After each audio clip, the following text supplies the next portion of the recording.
नमस्कार, मैं हूं अनुसया साहू, विश्व साहित्य सेवा संस्थान सिंगापुर की ओर से आप सभी का स्वागत करती हूं। आज के हमारे अतिथि हैं डॉक्टर चंद्रमणि जी। डॉक्टर चंद्रमणि जी हिंदी साहित्य के प्रखर विद्वान, शिक्षाविद और संवेदनशील चिंतक हैं। वे समाज, संस्कृति और भाषा के गहन अध्येता हैं। उनके लेखन में मानवीय संवेदनाएं, विचारशील दृष्टि और सशक्त अभिव्यक्ति झलकती है, जो पाठकों को चिंतन हेतु प्रेरित करती है। नमस्कार चंद्रमणि जी। नमस्कार, आपको नमस्कार। आपके बहुत बहुत संस्था को स्वागत नमस्कार, है दर्शकों को भी जी, बहुत नमस्कार। बहुत स्वागत है वीएसएस सिंगापुर के मंच पर। तो सर, मैं आपसे जानना चाहूंगी कि सबसे पहले अपने जीवन की प्रारंभिक यात्रा और प्रेरणा स्रोत के बारे में आप बताएं हमें। पहले तो मेरी थोड़ी असहमति रहेगी। आपने बहुत विद्वान कहा, मैं विद्वान नहीं हूँ, मैं केवल लेखक हूँ जी। और राइटर के रूप में अपने को बोलता हूँ, राइटर हूँ। और जी। मेरे फेसबुक पर हमने लिखा है हम्म। Observer of nature and observer of human nature. हम्म। राइटर के लिए ह्यूमन नेचर को ऑब्जर्व करना बहुत जरूरी है, और नेचर को, प्रकृति के बगैर हम ज़्यादा लाइवली कुछ नहीं दे सकते हैं। ऑर्गेनिक कंट्रीब्यूशन के लिए प्रकृति को ऑब्जर्व करना ही पड़ेगा हमें। मैं स्टार्टिंग से बता देता हूँ किस तरह से शुरुआत हुई इसकी। एक घटना मुझे याद आ रही है। घर पर बाबा नागार्जुन आए हुए थे, केसरी जी थे और नलिन जी थे। नलिन जी, केसरी जी एक नकेनवाद बहुत पहले चला था, उसके प्रणेता थे। बाद में उसे हवा नहीं मिली, लोकप्रियता नहीं मिली, बहुत क्लिष्ट हुआ होगा। तो नागार्जुन साहब की बात बताता हूँ। बाबा नागार्जुन ने कविता पढ़ी थी उस समय, बाकी बच गया अंडा। भारत माँ के 5 बेटे के नाम से शीर्षक है, ये है वो। अंत उन्होंने किया, बाकी बच गया अंडा। थोड़ा हास्य जैसा था। तो मुझे लगा कि मैं भी कुछ अपनी बात रखूं। उस समय मेरी उम्र 5 या 6 साल की थी, और हमने कविता लिखी थी। वो एक्चुअली मेरे छोटे भाई को चिढ़ाते हुए हमने लिखी थी, उसने उसको फाड़ भी दिया था। एक बड़े टुकड़े पॉकेट में था और एक टुकड़ा मैं हाथ में लेकर पढ़ रहा था। और जो यादें नहीं है, लास्ट हमने ये किया। दिन भर कंचे खेलता, मक्खी मारता, मच्छर मारता, नाम अपना परिमल बताता। उसने परिमल नाम अपना रखा था। तो ये पहला प्रस्फुटन था। वो बाबा नागार्जुन को कह सकते हैं, उनकी उस हास्य उक्ति के बाद ये निकला। क्या बात है, उसका बहुत। नॉर्मल अपना क्लास में पढ़ता रहा। हाई स्कूल में गया, तो हाई स्कूल के टीचर ने जिस ढंग से पढ़ाई की, या पढ़ाई करवाया, उसका एक प्रभाव पड़ा। घर में माहौल था, मेरे पिताजी के आवास का नाम परमाश्रम था। सारे साहित्यिक लोगों का जमघट लगा होता था, जैसे हमने 3 नाम बताए। दिनकर जी भी आ चुके हैं, केदारनाथ मिश्र प्रभात आ चुके हैं। तो उनकी बातों को सुन करके माइंड में घुसता चला गया। कब इसका प्रस्फुटन हुआ मुझे खुद पता नहीं चला। 9th और 10th में जब गया, हम लोग के समय में 9th-10th का ज्वाइंट कोर्स होता था, 2 साल का कोर्स होता था। वहाँ पर कुछ किताबें पढ़ी।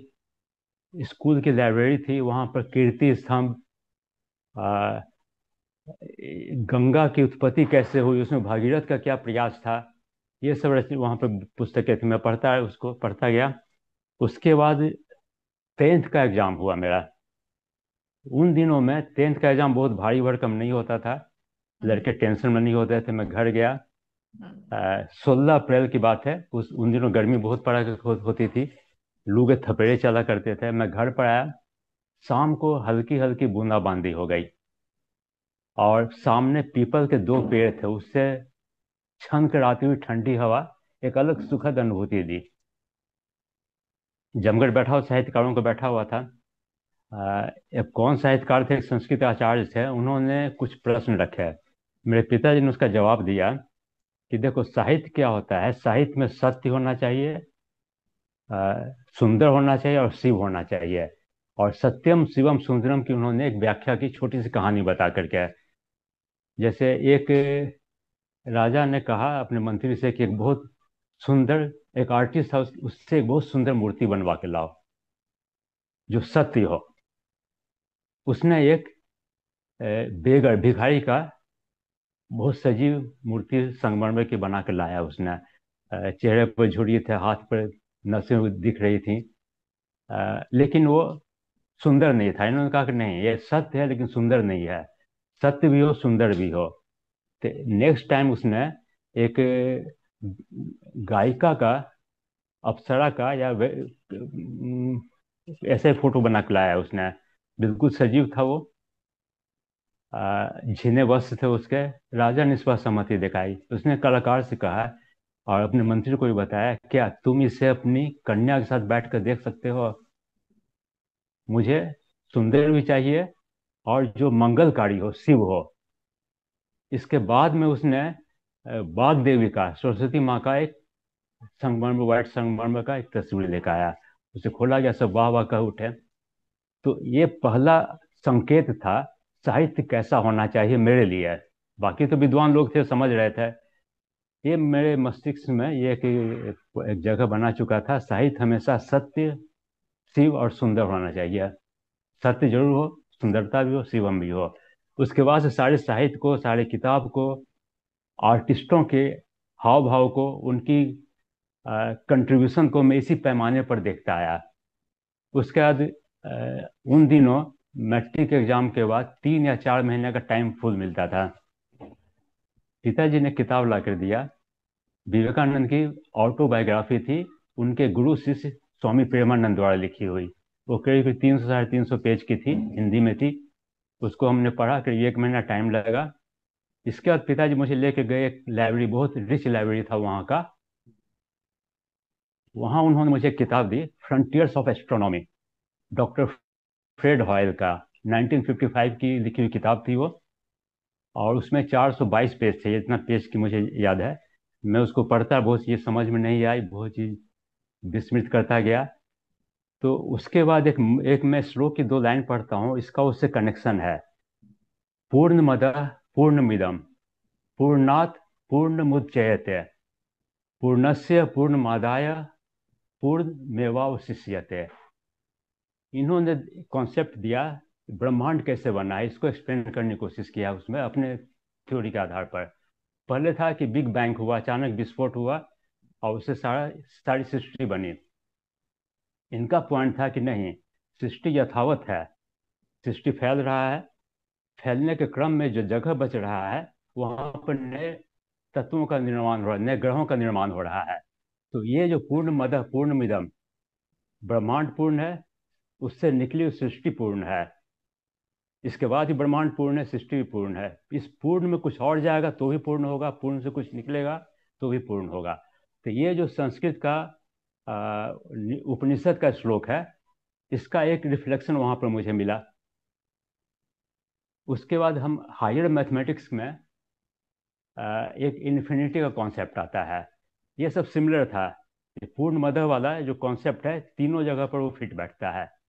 मैं पढ़ता रहा, उसको पढ़ता रहा। उसमें बहुत सी हमने हिंदी की कहानियां भी पढ़ी, प्रेमचंद के उपन्यास पढ़े, गोदान, कर्मभूमि,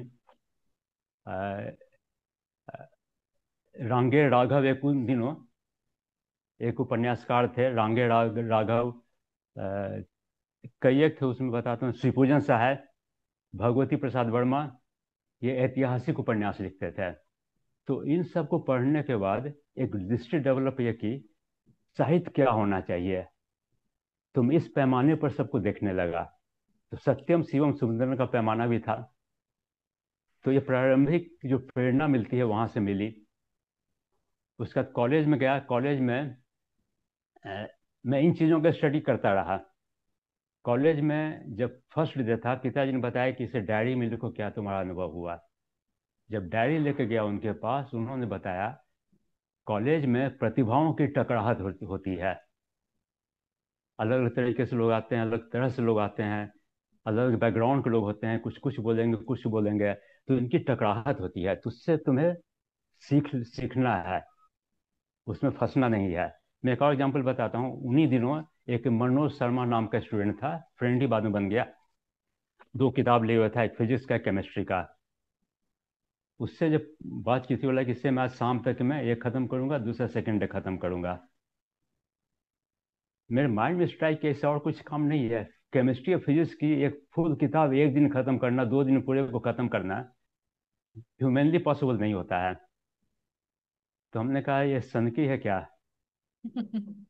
लेकिन मुझे बाद में लगा कि ये जो दुनिया चल रही है, ये ऐसे सनकी लोगों की वजह से ही चल रही है।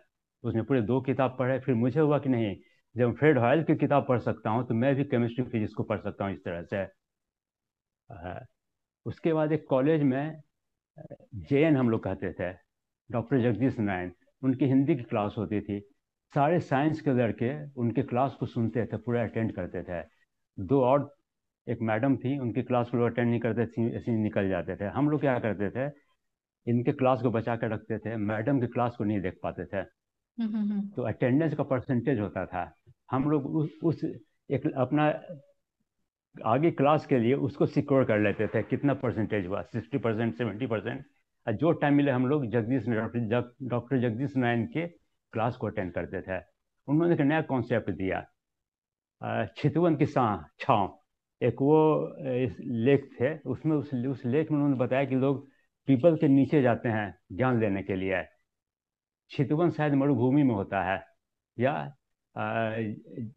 गंगा किनारे किसी ऐसे जगह पर है जहाँ की वो लाशों को जलाया जाता है, शमशान घाट कह सकते हैं। इन्होंने कहा कि यहाँ भी आपको ज्ञान मिलेगा, आप जाइए वहाँ पर भी। तो एक उल्टा कॉन्सेप्ट था। तो पिताजी ने बताया था कि प्रतिभाओं की टकराहट होती है। हम 2-3 प्रसंगों को इसको हम लोगों ने देख लिया था। मैं अपना पढ़ता रहा, मैं साइंस को भी पढ़ता रहा। बाद में क्या हुआ, कुछ मेरे रिजल्ट अच्छे नहीं हुए। अब इसमें शिक्षण व्यवस्था की भी समस्या है। मैं जिन कॉस्मोलॉजी पर काम कर रहा था, कॉस्मोलॉजी मतलब ब्रह्मांड की उत्पत्ति, क्या बात है। यूनिवर्स की उत्पत्ति, एक्सपेंशन, कैसे एक्सपैंड हुआ, क्या पोजीशन होगा। मेरा कॉन्सेप्ट क्या था, बिग बैंग हुआ, उसके बाद वो एक स्टेडी स्टेट में गया। फ्रेड हॉल ने स्टेडी स्टेट की कल्पना की थी। हमने इसको ऐसे साइंस के छोटे से एक्सपेरिमेंट से एक्सप्लेन किया था। हालांकि वहीं तक रह गया, रूडिमेंट्री था वो। जैसे एक शीशे के पतले जार में अगर आप पानी भरेंगे, ऊपर से एक लोहे की या शीशे के बॉल को डालेंगे, वो स्पीड के साथ ग्रेविटेशनल फोर्स से नीचे जाएगा। एक स्टेज के बाद वो एक फिक्स्ड स्पीड से जाएगा, फिक्स्ड मोशन से जाएगा। हमने इस कॉन्सेप्ट वर्क करना शुरू किया कि बिग बैंग हुआ, उसके एक स्टेज के बाद स्टेडी स्टेट में चला गया। यानी दोनों का कॉम्बिनेशन है। दुर्भाग्य कहिए या अपने शिक्षण व्यवस्था की कमी कहिए, तो मुझे छोड़ना पड़ा, ये रिजल्ट अच्छे नहीं हुए, फिर मुझे जॉब की तलाश करनी पड़ी, कंपटीशन एग्जाम देने पड़े। एक इसमें एक और बताता हूँ। एक एक स्टूडेंट था, लक्ष्मीश्वर प्रसाद नाम था, बहुत स्मार्ट, हम्म। टॉकेटिव, स्पोर्ट्स में था। हम्म। हम लोग जो स्पोर्ट्स खेलने गए, मैं पहली बार हॉकी का स्टिक पकड़ा था। कोच ने 2 टीम बनाया, उसे देखा, फटाफट फटाफट बुली ऑफ किया। पहले बुली ऑफ हॉकी में होता था, बुली ऑफ किया। हम देखते रह गए, बॉल लेके गया, गोल कर दिया। मैं बाद में एक कॉमर्शियल ऑर्गेनाइजेशन में मैनेजमेंट लेवल पर गया था। हम्म। जब सीनियर मैनेजमेंट लेवल पर था, वो हम्म। पास के ये किसी बैंक में था, हम्म। Union bank. मैं जब गया वहां पर, तो देखा है एल प्रसाद, तो बताया कि वो लड्डू प्रसाद। मेरे माइंड में स्ट्राइक किया कि जो हम लोग के कॉलेज के दिनों में इतना स्मार्ट था, इतना तेज था, इंटेलिजेंट था, हम्म। आज उसकी स्थिति क्या है, उसको लड्डू प्रसाद कहने लगे लोग। ये भी शिक्षण व्यवस्था की असफलता है। बहुत डायनेमिक स्टूडेंट को एक हम्म। जगह पे भेजा गया, वहां उसे लड्डू प्रसाद के रूप में जाना जा रहा गया, और बातें बढ़ती गई। अ, मैं अब डायट पढ़ाता हूँ। मेरा करीब करीब 30 ईयर्स मुझे इसमें कॉमर्शियल ऑर्गेनाइजेशन में ज्वाइन किया था। हम्म। उसमें गए, वो लाइफ का ऐसा फेस था जहाँ कुछ क्रिएटिव कर नहीं पाया। लेकिन मैं वो जैसे माइंड स्टडी करता रहा, लोगों का बिहेवियर स्टडी करता रहा, वो मेरे राइटिंग में रिफ्लेक्ट होता है। एक बुक है मेरी, be hmm. A manager, be a captain, be a leader too. हम मैनेजर बनाते हैं, हम कैप्टन बनाते हैं, लीडर्स नहीं बना पा रहे हैं। इसलिए अच्छी अच्छी संस्थान उसमें फेल कर जाती है। उसमें मेरा एक ऑब्जर्वेशन और ये है कि ये बिग संस्थान में हम्म। थिंक टैंक नहीं है, यानी हम्म। सोचने का टीम नहीं है, किस ढंग से सोच के उसको लिफ्ट किया जाए या एक डायरेक्शन दिया जाए। और इसमें एक और ऑब्जर्वेशन मेरा है, जो कि और बहुतों ने कोट किया है, वी फेल टू प्लान और वी प्लान टू फेल।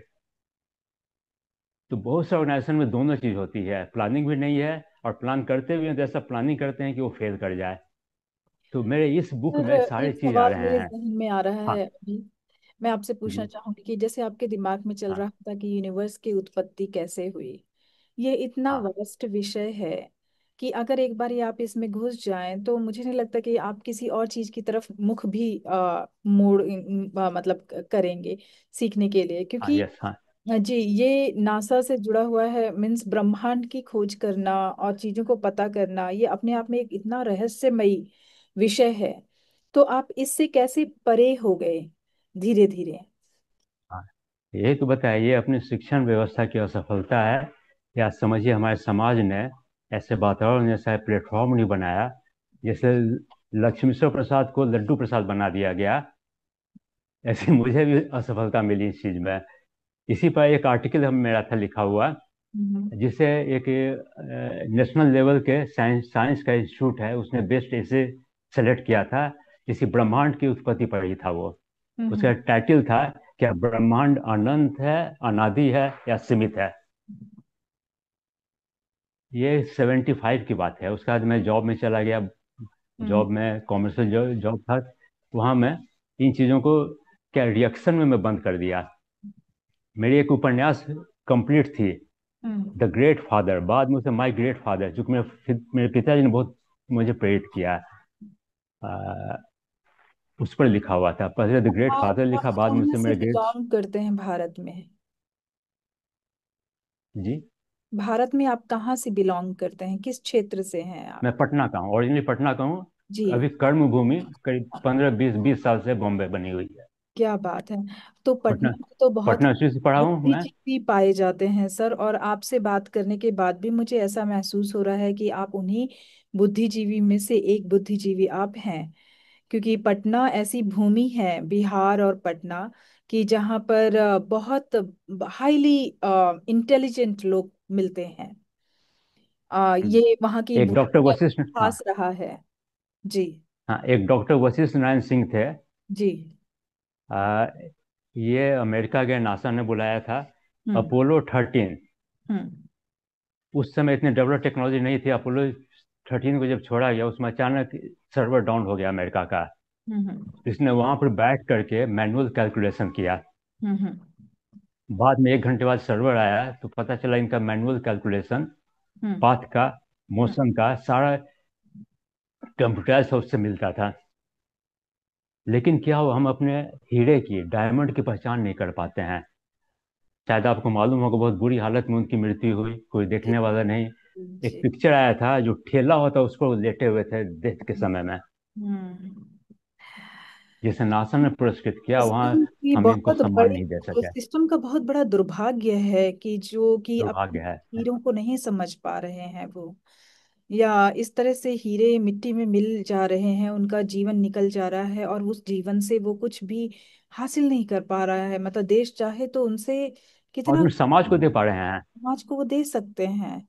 जी। हाँ, दे तो सकते थे। बहुत ही दर्दपूर्ण जो कहानी आइंस्टीन है। के थ्योरी को चैलेंज किया था इन्होंने। जी। जी। हाँ। अच्छा, इसी में एक बताता हूँ। मैं एक मैकपाई फैशन मैगजीन से एसोसिएटेड हूँ, हम्म। As sub editor. जी। उसके एडिटर इन चीफ हैं डॉक्टर अभिषेक चंदन। हम्म। उन्होंने एक लाइन बताई थी, वो अपने पॉडकास्ट में, अपने सेशंस में इस पॉइंट को रखते हैं, बी मैड अबाउट MAD। आप मैड बनो फॉर मेकिंग अ डिफरेंस। समाज में परिवर्तन लाने के लिए तुम्हें पागलपन चाहिए। सही बात है, ये जिसे पागलपन। जमाने ने पागल कहा उसी ने कल इतिहास रचा। हाँ, जितने को देख सुकरात। कि पागल वही बन प्रे- सकता है एक चीज के पीछे, चाहे वो प्रेम में पागल हो, चाहे वो किसी खोज में पागल हो। पागल तो उसे बनना वो भी पड़ता प्रेम ही है। है। जी। हाँ, प्रेम ही है, वो कि भी प्रेम लगन, है, खोज के पीछे बिना भागना प्रेम लगन है। की आप किसी चीज को हासिल कर ही नहीं सकते। मैं हाँ थोड़ा सा जानना चाहूंगी कि आपके कार्य का मुख्य उद्देश्य या मिशन क्या है, आप अभी जो कार्य कर रहे हैं?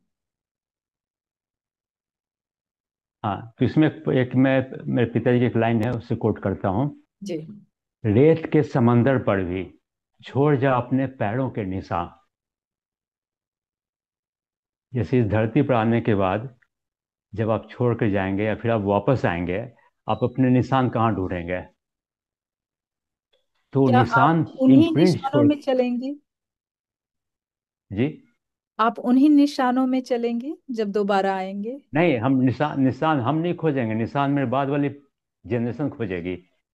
आज हम विवेकानंद के निशान खोजते हैं, आइंस्टीन का खोजते हैं।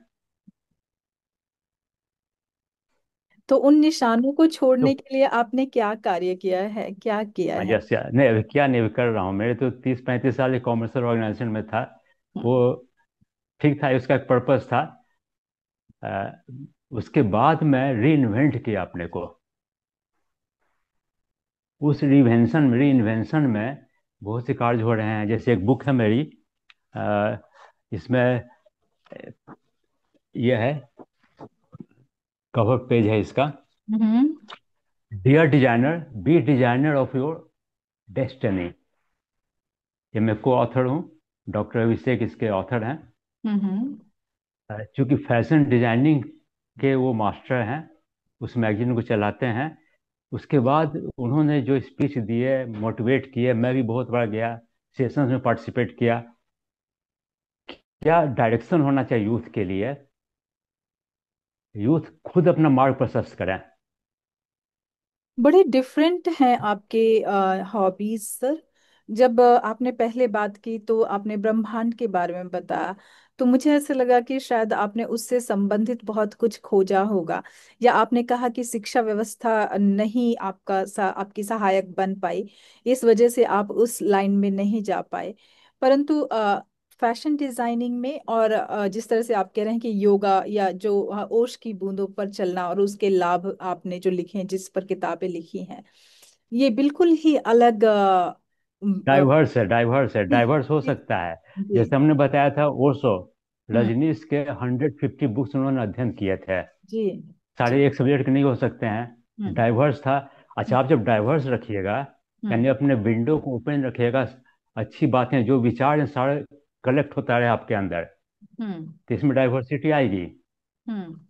लेकिन वो पागलपन अ, कहाँ गया सर? मैं जानना पागलपन है, चाहूँ। बताता हूँ मैं बताता हूँ पागलपन। देखिए, पागलपन का एक और नमूना बताता हूँ। जी जी। ये एक बुक है, ये ऑलमोस्ट रेडी है, कुछ दिनों में, science of science of positivity, इसमें मैं को पॉजिटिविटी। ऑथर हूँ। जी जी। तो ये कॉस्मोस मैं, से रिलेटेड है पॉजिटिविटी?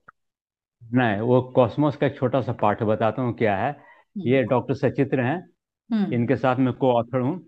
हम्म। ये माइंड का स्टडी है, माइंड को कैसे मोटिवेट किया जाए।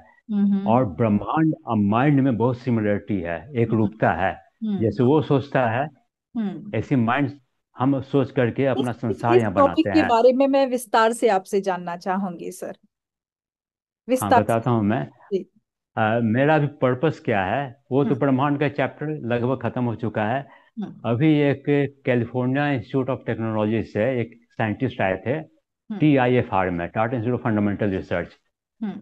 तो उन्होंने, मैं अपने स्कूल, नहीं, कॉलेज के दिनों में मेरे कांटेक्ट थे कैलिफोर्निया इंस्टीट्यूट ऑफ टेक्नोलॉजी के डायरेक्टर के साथ। हम्म। और जयंत विष्णु नार्लिकर, जो हम्म। Tata Institute of Fundamental Research के एक बहुत बड़े साइंटिस्ट है, उनकी बुक भी बहुत है, इन हम्म। दोनों के कांटेक्ट में था। हम्म। तो कभी कभी वो लोग अभी भी वहां से कुछ इन्फॉर्मेशन मेरे पास एड्रेस पे भेज देते हैं, कुछ गुम हुआ, कुछ मिला। हम्म। मैं एक गया था, अभी अटेंड किया था, 2-2.5 घंटे का सेमिनार था। हम्म। कैलिफोर्निया इंस्टीट्यूट ऑफ टेक्नोलॉजी के डायरेक्टर आए, डायरेक्टर नहीं, कोई बड़े साइंटिस्ट है। हम्म। उन्होंने ब्रह्मांड को बताया। हम्म। उनके कैलकुलेशन को, चूंकि मैं 30-35 ईयर्स पहले था उस क्षेत्र में, हम्म। समझ में नहीं आया। साइंस जो अभी हो गए हो, जिस लेवल पर आया है, आइंस्टीन का आने पर आइंस्टीन पजल हो जाएंगे। क्या यही साइंस है जो मैं तैयार करके गया था? तो अभी मुझे वापसी का कोई है नहीं। अब हम्म। हमने माइंड को स्टडी करना शुरू किया, ह्यूमन माइंड का पावर क्या है। तो मेरी जितनी राइटिंग्स है, ह्यूमन नेचर है, ह्यूमन नेचर में क्या है, क्या होना चाहिए, और क्या डायरेक्शन होना चाहिए। तो ह्यूमन माइंड की कैपेसिटी अनलिमिटेड है। एक सिंपल सा एग्जांपल है, यूनिवर्स ओशो ने अनलिमिटेड 100, है उसी तरह से। अनलिमिटेड है, हम्म। इनवर्स अनलिमिटेड है। हम्म। अच्छा, इसमें जो न्यूरॉन्स के पाथवे हैं, कितने बिलियंस, 80 बिलियन, कितने न्यूरॉन्स हैं माइंड के अंदर, वो जैसे कनेक्टेड हैं, ऐसा ही कनेक्टेड ब्रह्मांड भी है। तो बहुत पिक्चर दिखाता है, दोनों का सिमिलरिटी है। इसलिए अ, हमारे ग्रंथों में कहा गया है, यथा पिंडे तथा ब्रह्मांडे। ब्रह्मांड का ही अंश है पिंड। बिल्कुल बिल्कुल। तो मैं उस पॉइंट को भी देख रहा हूँ, माइंड की क्या कैपेसिटी है, माइंड की एक और कैपेसिटी क्या होती अध्यात्म है। ने तो बहुत सारी चीजें बता दी हैं। हाँ, जो पहले बताया हुआ है। हाँ पहले से बताया हुआ है, जैसे कि हम हाँ वो कहते हैं कि हमारे अंदर भी 7 चक्रास हैं, जो चक्रास एक्टिव हाँ रहते हैं। और सहस्त्रार चक्र है जो कि वो मतलब विचार विचार जो हैं, और सांस लेना। हम जैसे कहते हैं कि ब्रह्मा जब सांस लेते हैं तो बहुत सारे ग्रह नक्षत्र बाहर निकलते हैं, फिर अंदर जाते हैं। तो कोई ना कोई तो ऐसी वो है कि कहते हैं कि जब उनका उनका टाइम फ्रेम अलग है, हमारा टाइम फ्रेम अलग है। हम जिसे कहते हैं कि एक सांस ले ली, हो सकता है उनका 30 साल में एक सांस लेना होता होगा। एक समय का कल्प, उनका एक कल्प एक कल्प। हमारे लाखों साल बीत जाते हैं। हाँ। जी बिल्कुल। तो तो फ्रेड ये फ्रेड हॉय हाँ। फ्रेड हॉय ने इसी पॉइंट को बताया हम्म कि ब्रह्मांड फैल रहा है। हम्म फैलने का जो वैक्यूम हुआ, उसमें हम्म नए नए तत्व, नए ग्रह पैदा हुए। बिल्कुल बिल्कुल। इसलिए इसी स्टेज में है। तो हम्म फिर वही बात आती है जो हमने बताया था, पूर्णमद पूर्णमिदम। हम्म पूर्ण है ब्रह्मांड, सृष्टि पूर्ण है। बिल्कुल। वहां से निकल के सृष्टि होती है। वो एक वही पूर्ण है, पूर्ण से सृष्टि भी पूर्ण है। एक दूसरा पूर्ण निकल के आता है, ये ओशो ने भी हम्म, बताया था अपने उपनिषद में। ये मैंने सुना हाँ है। उपनिषद में, हाँ। हाँ है। कहा है कि ये गणित जो है वो बिल्कुल अलग है। लोग कहते हैं कि कहते हैं एक संपूर्ण से पूरा संपूर्ण निकल कर आ जाता है, फिर भी वो संपूर्ण पूरा संपूर्ण संपूर्ण रहता है, ये भी संपूर्ण रहता है, है। वो भी संपूर्ण है। जी जी। तो ब्रह्मांड की स्टडी में, जैसे ये साइंटिस्ट हुए, फ्रेड हॉयल अपने टाइम के हम्म। पायनियर साइंटिस्ट थे।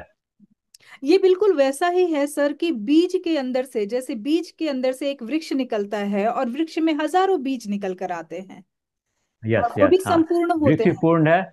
हाँ, वृक्ष भी पूर्ण है, सृष्टि फल भी पूर्ण है पूर्ण और है। वो भी। तो यही सृष्टि जैसे वही हर बीज के साथ चलता है। एक मैंने एक कविता लिखी थी, बड़ी अच्छी थी। बीज थे, बीज हैं और बीज ही रह जाएंगे। ये सृष्टि हाँ ना, में फिर से। हाँ, बीज बीज थे, से। बीज थे, बीज हैं और हाँ। बीज ही रह जाएंगे। यस। हर बीज जाते जाते बस यही धरा से कह जाएगा कि बीज थे, बीज हैं और बीज ही रह जाएंगे। और सृष्टि को यही चाहिए। वो नहीं जानती कि आप क्या अध्ययन कर रहे हैं क्या नहीं कर रहे हैं। आप बस अपना बीज छोड़कर जाएं, फिर क्योंकि वही बात इसी आती से है कि अपने सृष्टि चलती निशान है। छोड़कर जाएं। निशान छोड़कर जाएं। तो जाएं, जो हाँ। ब्रह्मांड है वो भी यही मतलब हम जिसे आध्यात्म में ये कहते हैं कि कोई नहीं चाहता कि उस, जैसे हम कहते हैं भाई अब तुम्हारा वंश आगे बढ़ना चाहिए, वंश नाश नहीं होना चाहिए। ये एक छोटे से परिवार की बात आप ले लीजिए। अब यही आ जाइए पूरे बड़े एक्सटेंड सृष्टि कीजिए। में, विश्व, हाँ, पूरे सृष्टि में पूरे ब्रह्मांड की बात अगर हम लेते हैं, ये ब्रह्मांड चलता रहना चाहिए, इसका चलता अंत रहना नहीं चाहिए। होना चाहिए। अंत होगा भी नहीं, इसलिए जब हमने शुरू में स्टडी किया था, मेरा हम्म, टॉपिक ही था, क्या ब्रह्मांड अनंत अनादि है। बिल्कुल अनंत अनादि है। हाँ। और अभी साइंटिस्ट भी कहते हैं, एक्चुअली क्या हो रहा है, ब्रह्मांड जिस ढंग से फैल रहा है, एक्सपैंड हो रहा है, हम्म हमारी सीमाएं हैं। हम हम्म वहां तक पहुंच ही नहीं पाएंगे। तो हम लोग का मीडियम क्या है? प्रकाश है और इलेक्ट्रोमैग्नेटिक वेव्स है, जहाँ की हम उनसे कुछ इन्फॉर्मेशन ले सकते हैं। देखिए हम उसके। भौतिक रूप से हैं सर, मुझे जहां तक, सॉरी मैं आपको इंटरप्ट कर रही हूँ, कि हम हाँ, बिल्कुल भौतिक बिल्कुल। रूप से, हम शरीर लेकर ब्रह्मांड को नहीं माप सकते। शरीर लेकर ब्रह्मांड को मापना ही मतलब कहते हैं रॉकेट से आप जा सकते बे- हैं, चांद तक जा रहे हैं, सूरज तक जा रहे हैं, मतलब आप देख पा रहे हैं कि कितना अनंत है। लेकिन हर एक कोने तक नहीं पहुंच पा सकते शरीर के साथ, भौतिक पहुंच के। चीजों के साथ। परंतु हाँ, माइंड। अगर आप माइंड के साथ। सिर्फ सोल बनकर जाते हैं हाँ, यस। तो आप पूरे ब्रह्मांड का चक्र लगा सकते हैं। सोल की यस इतनी यस, हाँ है। क्योंकि आपने कभी कभी देखा होगा कि ये मैं बहुत ही किस एक घटना घटती है। समझिए मेरे पहचान में एक व्यक्ति हैं, जो मैं उन्हें जानती हूँ, वो मुझे जानते हैं। उनकी मृत्यु हो जाती है, मैं सुबह उठती हूँ जब, तो मुझे ऐसे लगता है कि वो बंदा मेरे कमरे में आया है और आकर खिड़की की तरफ से बाहर चला गया। समझिएगा इस बात को। अब मैं सुबह उठती हूँ, उनका क्या हुआ क्या हुआ, थोड़ी देर में खबर आती है कि भाई उस बंदे की मृत्यु हो गई। उसकी हाँ, आत्मा पता है। हाँ, वो भारत का था, भारत में रह रहा था, लेकिन वो यहाँ तक आया क्योंकि उसकी याद में कहीं ना कहीं मैं थी, या मेरी याद में वो था। तो जो याद की सोल कनेक्ट कर। यात्रा है, जो याद की, जो कहते हैं ना कि दिमाग की जो कहते हैं हम कि एक इंसान जो प्रेम, जैसे प्रेम भी हम कहते हैं कि इसकी जो गति है, जो प्रकाश की गति है, उससे भी कहीं ज्यादा तेज गति है इसकी। इतना सूक्ष्म होकर जब हम समझेंगे और एहसास करेंगे तो वो सिर्फ एहसास में आएगा, हम हाथ में भौतिक रूप से कुछ फिजिकली नहीं पाएंगे। फिजिकली हम एग्जामिन नहीं कर सकते हैं उसको। जी जी बिल्कुल, ये हम्म, विस्तृत है ना। जितना आप विस्तृत ऊंचा है। उड़ना चाहते हैं उतना हल्का होना पड़ेगा आप। और हल्कापन भगवान, मतलब मैं एक कभी कभी मैं सोचती हूँ कि इंसान ने भगवान ने मतलब सोल बनाई, अल्लाह कह लो, भगवान कह लो, या जीसस कह लो, जो भी है, उन्होंने इसीलिए बनाया इंसान की भैया तुम अपना शरीर लेकर नीचे पड़े रहो, खाली रहोगे तो मुझ तक पहुंच जाओगे बार बार। तो वो नहीं चाहते कि इतनी जल्दी जल्दी मेरे पास कोई आए। बहुत सी बातें हैं जी जैसे हम क्या करने आए हैं यहाँ पर। जी मुझे एक याद है, टेंथ टेंथ क्या किया, टेंथ के एग्जाम के बाद मुझे इतने टाइम मिले, पिताजी ने दो तीन किताबें बताई। जी। अचानक क्या चेतना का महाविस्फोट हुआ हम्म मेरे में। हम्म और इन चीज़ों को पढ़ने लगा, ब्रह्मांड का स्टडी करना। हम्म पटना जैसे क्षेत्र में जहाँ की इतने हाई क्लास के लाइब्रेरी नहीं थे। हम्म अभी तो हो गया भाई, इंटरनेट पे बहुत सा चीज़ मिल जाती है, लोग नासा के साथ जुड़ जाते हैं। हम्म छोटे एरिया के लड़के लोग भी नासा में पार्टिसिपेट करते हैं। हम्म और इन चीज़ों पर डिस्कशन करता था मैं हम्म डॉक्टर हरीश वर्मा जी से। अभी हरीश वर्मा फिजिक्स के बहुत फिजिसिस्ट हैं, हम्म फिजिक्स के बहुत बड़े स्कॉलर अभी हैं वो, बहुत सा उनका यूट्यूब देखते होंगे आप। हम्म इनके बड़े भाई वो मैथ के प्रोफेसर थे, उनसे भी डिस्कशन होता था। हम्म तो सनक तो होना चाहिए। अब टेंथ का एग्जाम देने वाला फ्रेड हॉल की किताब 422 पेज का इंग्लिश में पढ़ना, हम्म। पढ़ के समझना, इसलिए क्या एक फ्रस्ट्रेशन भी होता है उनको। उस चैप्टर को हमने क्लोज ही कर दिया। अब हमने मैं चूंकि मैं देखिए अब मेरी सीमा तो के बियॉन्ड बताती चला हूँ, गया। कभी कभी ऐसा होता है ना सर कि आप जागते हैं, आपकी अवेकनिंग होती है इन सारे अब ज्ञान अब के नहीं लिए। होती है। अवेकनिंग हाँ, होती है। मेरी 2020 में हुई है। मुझे अच्छी तरह से पता है, जिस तरह वाह। से जैसे आप बता रहे हैं कि बचपन में आप इन चीजों की तरफ गए और आपका चैप्टर बंद कर दिया आपने। बट मुझे ऐसा लगता है कि अच्छा हुआ कि बचपन में नहीं ओपन हुआ मेरा चैप्टर, और नहीं तो मैं बंद हो जाती और शायद मैं काम ना कर पाती उस पर। लेकिन अब जो मेरी अवेकनिंग हुई है और आप जैसे महानुभावों से मैं मिल रही हूँ, बात कर रही हूँ, इतना उत्साह जाग रहा है अंदर से कि लग रहा है कि जो मैं जानना चाहती हूँ और जो मुझे थोड़ा बहुत झलक दिखाई गई है, वो किस डिवाइन ने दिखाई मुझे नहीं पता है, लेकिन दिखाई गई है मुझे। जो चीज मैंने दिखाई गई है, आपको बताता बताई हूँ। हाँ अभी, हाँ। कि एक व्यक्ति ये, जो जिसकी डेथ हो जाती है वो मेरे कमरे तक आता है सुबह सुबह 4 बजे, मुझे दिखाई देता है वो, और बाद में मुझे खबर मिलती है कि उस बंदे की मृत्यु हो गई है। तो ये अनुभव जो हो रहे हैं मुझे, जो मैं बता रही हूँ कि ये एक यही चीज को दर्शाता है कि आप जितने हल्के होंगे, जितने ज्यादा, मतलब ऐसा नहीं है कि आप नाप नहीं सकते, हर चीज को नाप सकते हैं आप, लेकिन उसके लिए कहते हैं हम पानी को भी छान सकते हैं, उसे बर्फ तो बनने दीजिए। राइट। तो हर हाँ, एक चीज सही का कहा। समय होता है, और ये ज्ञान जो मिलता है वो भी आपको अपने समय से ही मिलता है।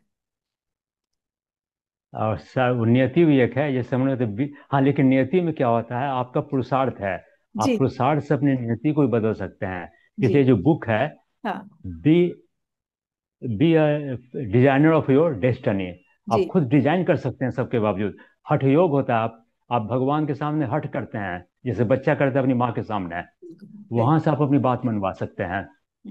ये तो क्या अलग अलग होता है जैसे आप। तरीके हैं, अलग अलग तरीके, कभी कभी आप नहीं भी चाहते हैं लेकिन आपकी नियति कहती है कि आपको ये जानना है। आप जागें, खुद ईश्वर, आप जिस रूप में ईश्वर की पूजा करते हैं, कभी कभी वो आपके सामने आकर खड़ा हो जाता है और कहता है उठो, वक्त आ गया है अब। आप वक्त आ गया। बिल्कुल अनजान होते तो हैं, आप परेशान होते हैं कि ये क्या हो रहा है मेरे साथ, लेकिन वो घटित हो रहा होता है। बहुत अच्छा एक किसी ने जवाब दिया था कि ओम क्या है, कहते हैं ओम कोई वस्तु नहीं है, कोई ऐसी चीज नहीं है, वो एक घटना है जो आपके अंदर घटित होती है। जैसे आपने कहा सत्यम शिवम सुंदरम, तो ये जो शिव है ये भी घटित होता है आपके अंदर। ये एक अवेकनिंग है। और इस यही लगन लगाता है, यही अच्छा। पागल बनाता अब है। हाँ, पागलपन भी जरूरी है ही। अगर पागल हुए सामान्य आदमी, अब पागल में ही फर्क होता है। पागल कुछ दे कर जाता है समाज को, बिल्कुल सामान्य बिल्कुल आदमी जाता है। केवल लेता है।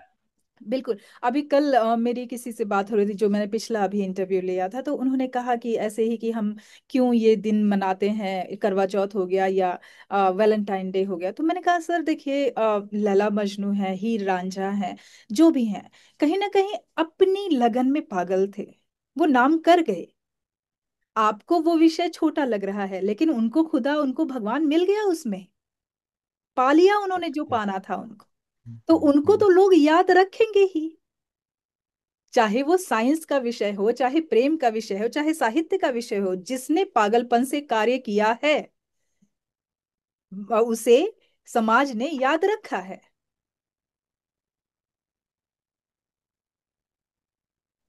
कि नहीं सर? बिल्कुल बिल्कुल। अच्छा, बिल्कुल। ये पागलपन जो है, जो मुझे 10th के बाद आया था, हाँ, उसमें अवेकनिंग की बात बताता हूँ। पटना में एक बिरला मंदिर है, बहुत भव्य मंदिर है। हम्म एक किसी मोहल्ले वाले ने बताया, हमसे सीनियर था एज में, क्लास में बड़ा था, कि वहाँ दो गौरांग महाप्रभु आए हुए हैं, अमेरिकन थे वो। हम्म और प्रोनाउंसिएशन अभी तो खैर हिंदी लोग जानने लगे हैं, हम्म प्रोनाउंसिएशन हरे रामा हरे रामा। हम्म तो कहा कि एक बार मिलो उनसे। हम्म मैं गया, उनसे मिला, हम्म बातें हुई। टूटी हम्म फूटी हिंदी वो जानते थे, मैं भी टूटी फूटी इंग्लिश जानता था उस समय। तो हम्म बातें हुई, बहुत मजा आया। हमने इस चीज को अपनी डायरी में लिखा। हम्म उसमें यह था कि आज मैं जिन लोगों से मिला हूँ, हम्म ये ऐसे लोग हैं हम्म जिनके ज्ञान को, जिनके कमिटमेंट को, जिनकी भक्ति को तोड़ा नहीं जा सकता है, डिस्ट्रॉय नहीं किया जा सकता है। तो आप बहुतों से मिलेंगे, डाइवर्स लोगों से मिलेंगे, और अगर अलर्ट रहेंगे तो आपके माइंड का इम्पैक्ट पड़ता है उन चीज़ों का। बिल्कुल फर्क पड़ता है। और हर किसी का हम्म। मिलना एक नियति होती है, सिखाते हैं वो, और डेस्टिनेशन लिखी होती है कि आपको इससे मिलना होगा। जब आप और कॉस्मोस भी से देखिए। जो भी चाहते हैं ना सर, जब आपका ब्रह्मांड आपके अंदर का ब्रह्मांड उस ब्रह्मांड से मिल जाता है, तो घटनाएं जो घटित होती हैं वो आपके बस में नहीं होती हैं, वो बस घटित होती जा रही होती है, और हो आप, जाती है। हाँ, आपको सिखाते जा रही होती है। मेरा आज आपसे बात करना भी ये कोई ऐसा प्लान नहीं है, ये घटना प्लान नहीं घटित था। हुई थी। अब इस पॉइंट पर मैं बताता हूँ। जी। आपने किसी कमेंट में एक बताया था कि प्रवासी साहित्यकारों में हम्म मौलिकता की कमी है। कमी तो है। हम्म हमने कहा कुछ है ऐसे में भी। हम्म तब हमने सिप्रा मैम का नाम बताया आपको। हम्म बाद में हमने कहा कि इनको इंटरव्यू में बुलाइए। हम्म एक और हैं डॉक्टर सुभाष शर्मा, हम्म मेलबर्न ऑस्ट्रेलिया में, हम्म एक क्वींसलैंड यूनिवर्सिटी के हम्म high faculty member, means VC के लेवल के या प्रो वीसी के लेवल के पर्सन है। हम्म ये भारत से टेक्नोलॉजी में, या आईआईटी हो जो इंजीनियरिंग करके वहाँ गए हैं। हम्म इनकी किताबें जो साइंस की, टेक्नोलॉजी की किताबें, इंजीनियरिंग की किताबें हैं, ये हम्म हिंदी में करती हैं। हम्म नहीं, मैंने इसलिए एक डॉक्टर कभी एम एस गुप्ता। एक्चुअली ये बात हमने सुनी है कि भारतीय जो साहित्यकार हैं या वो प्रवासी साहित्य को कमतर समझते हैं, तो इस मुद्दे पर हमने चर्चा की थी किसी के नहीं। साथ में, हाँ। लेकिन ऐसा और नहीं इसमें, है। हाँ, जी। ऐसे ही एक प्रगीत कुमार हैं, डॉक्टर प्रगीत कुमार, मैं वो सीए जानती हूँ हैं, उन्हें, ऑस्ट्रेलिया में रहते हैं। ऑस्ट्रेलिया में अच्छा, आप, रहते हाँ। हैं। उनकी हाँ। पत्नी जो तो है, उनसे मेरी बातचीत हुई है। भावना भावना डॉक्टर हाँ भावना मैम, हाँ। हाँ। और तो उनके उन्होंने पिताजी तो कुछ बहुत कमेंट, बड़े गजलकार रहे हैं। बेचन, बेच, डॉक्टर हाँ, बेचन। डॉक्टर बेचैन। हम्म। जी। हाँ, तो उन्होंने कुछ बात कही। हमने कहा कि मैं एक स्पष्टीकरण दे रहा हूँ। हम्म उसके बाद हमने बताया कि एक दिन क्या हुआ था, 4 जनवरी 23 को। हम्म डॉक्टर शशि पादा हैं, आप जानते भी होंगे उनको। हम्म तो उन्होंने ऐसे ही एक फ़ोन लगा दिया मुझे। हम्म उनका पर्पस क्या था कि हम फेसबुक पर हैं, व्हाट्सएप पर हैं, एक हम्म बार वन टू वन बात कर लें, हम्म डायलॉग हो जाना चाहिए। हम्म मैं भी खुश हो गया। सर, हमने एक कमेंट लिखा। हम्म उसमें सारे प्रवासी जो मेरी जानकारी वाले लोग थे, जिनके साथ मेरे इंटरेक्शन होते रहे, हम्म, उनको बताया कि उनका ये कंट्रीब्यूशन है हिंदी साहित्य में। जी जी। उसमें डॉक्टर श्वेता सिंह उमा, बिल्कुल। शिल्पी मैम का, जी। आराधना झा आराधना जी। श्रीवास्तव, वो सिंगापुर की हैं। हाँ, डॉक्टर संध्या विनोद सिंह, ये भी दुबे। सिंगापुर जी की हैं। जी। मिस्टर इन विनोद लोगों का, दुबे हैं, गौरव हाँ, उपाध्याय इन लोगों है। का, फिर यहाँ से इन लोगों का, लंदन से आप अगर देखें तो उनसे मेरी बातचीत हुई थी, बड़ा अच्छा लिखते हैं। बड़ी अच्छी बातें करते हैं। शर्मा जी। शर्मा। हाँ हाँ। शर्मा जी, हाँ। जी। तेजेंद्र शर्मा तेजिंदर ऐसे कुछ शर्मा नाम है। जी, तेजिंदर शर्मा जी, हाँ। उन्होंने तो ऐसी बात कही सर कि मतलब कान के पोर खुल गए। उन्होंने कहा कि जब मेरा एक सवाल था उनसे कि सर लंदन में हिंदी का क्या मतलब क्या लेवल है, क्या स्तर है। कहते हैं मैडम आप जो सवाल पूछ रही हैं पहले मुझे ये बताइए कि हिंदी जहाँ जन्मी है, जिस देश में उसका जन्म वहाँ हुआ, क्या लेवल है? वहां पे अगर आप हिंदी बोल रहे हैं कैपिटल सिटी में तो आपको झापड़ पड़ रहा है। तो ये सवाल हाँ, ही यस। करते हैं कि विदेश में उसकी क्या स्थिति अच्छा, अब है। लंदन से बात उठी है हाँ तो डॉक्टर दिव्या माथुर। जी, मैं उनसे भी बात कर चुकी हूँ, इंटरव्यू हो चुका है हाँ, उनका। तो वो एक बार किसी प्रोग्राम में आई थी बॉम्बे। हम्म उन्होंने मैसेज किया कि मैं 2 दिन बॉम्बे में हूँ, अगर आप मिलते हैं तो बहुत खुशी होगी। मैं हम्म गया, उनसे मिला। हम्म वो चीफ गेस्ट थी। हम्म फिर भी वो मेरी तरफ ही ज़्यादा मुखातिब रही। हम्म उनको कैंसर हुआ था, हाथ में, गले में, ओठ पर सब ऑपरेशन के निशान थे। हाँ आवाज़ ही नहीं निकल रही थी, हाँ थ्रोट का ऑपरेशन हाँ कैंसर था। हाँ हाँ। उस समय भी वो इतनी मोटी, 750 पेज की उपन्यास उनकी तिलिस्म है। दिलेश, दिलेश में जी। जी। हाँ, वो लेकर आई थी। फिर वो उनको बॉम्बे के कॉलेज में बुलाया गया।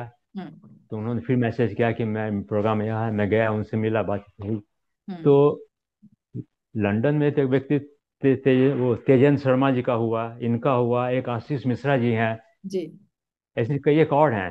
सबके हम्म बहुत कंट्रीब्यूशन है, इतने कंट्रीब्यूशन यहाँ के लोगों के नहीं है। बिल्कुल बिल्कुल। बिल्कुल सही। अच्छा, यहाँ की मैं बात बताता हूँ।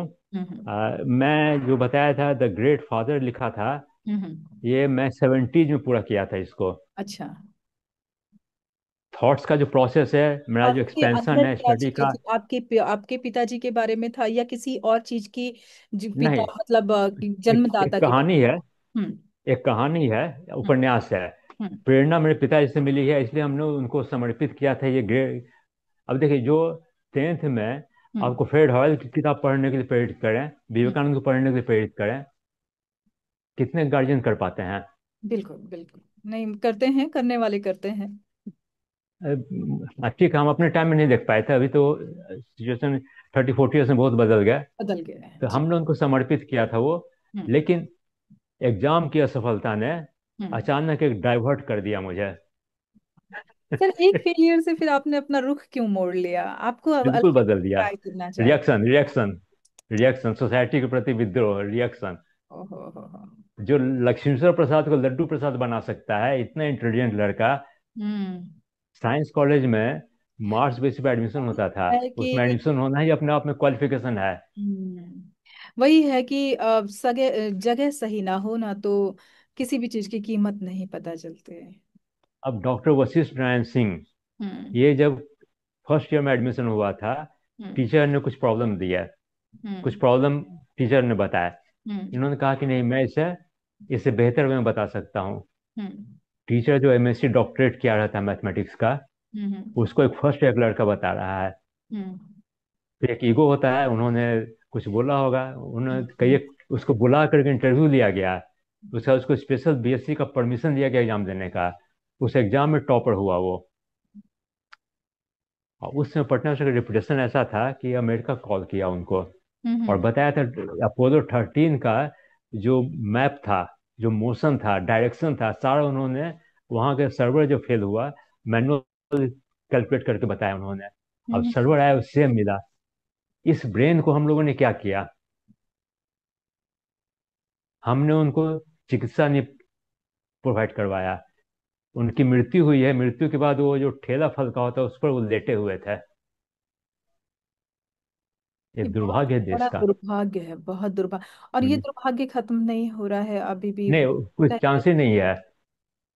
और क्या अभी करना देखिए हम लोगों चाहिए ने, जैसे मतलब आपके माध्यम से शायद अगर हमारा इंटरव्यू कहीं हायर लेवल तक पहुंचे तो आप प्लीज बताएं हमें कि किस तरह से इन चीजों पर काम करना चाहिए इसलिए जमीनी मैं किताब जो लिख रहा हूँ उसमें ये सारे पॉइंट्स हैं।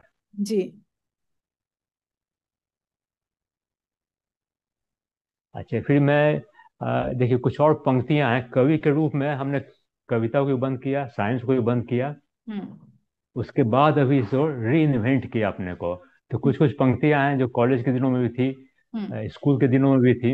हम्म अभी इधर की जो मोटिवेशनल है उसमें कुछ बात मैं जो बताता हूँ उसमें जनरली उनके जो हार्ट टचिंग हो, हम्म। जो समाज में व्याप्त उन चीजों को बताता हूँ। हम्म। जैसे मैं एक जगह कुछ काम कर रहा था, उसमें फेलियर का बहुत चांसेस था। हम्म। हम्म। मित्रों ने कहा क्या करना है इसमें, क्या कर रहे हो इसे। हम्म। हमने उसे एक लाइन सुनाया जो फिल्मी गाने का लाइन है, हम्म। तेरे दामन में मौत से ज्यादा क्या है, और क्या होगा।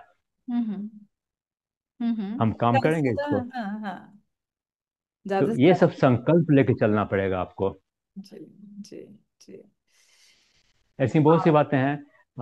एक और है, आ, चुनौतियों को चीरता चला मैं, अब अगर रुकेंगे पाँव मेरे तो हजार पाँव थम जाएंगे। मान लिया आपने एक रास्ता बनाया, आज मैं छोड़ देता हूँ, मेरे बिल्कुल। फॉलोअर्स क्या करेंगे। क्या करेंगे। ये सारे के पाँव रुक जाएंगे। बिल्कुल तो आपको बिल्कुल। रुकना नहीं है कहीं पर। नहीं नहीं रुकना है। अकेले चलने हाँ, के इसलिए क्या है। आगे। हाँ, अभी देखिए जैसे और हम मैं अपने। वही कह रही हूँ कि हाँ, आप जहाँ पर रुक गए, कि एक फेलियर आया और आप वहां रुक गए, क्या थोड़ा रुक गए संघर्ष करते आप तो। करते तो हम देश को कुछ और दे पाते।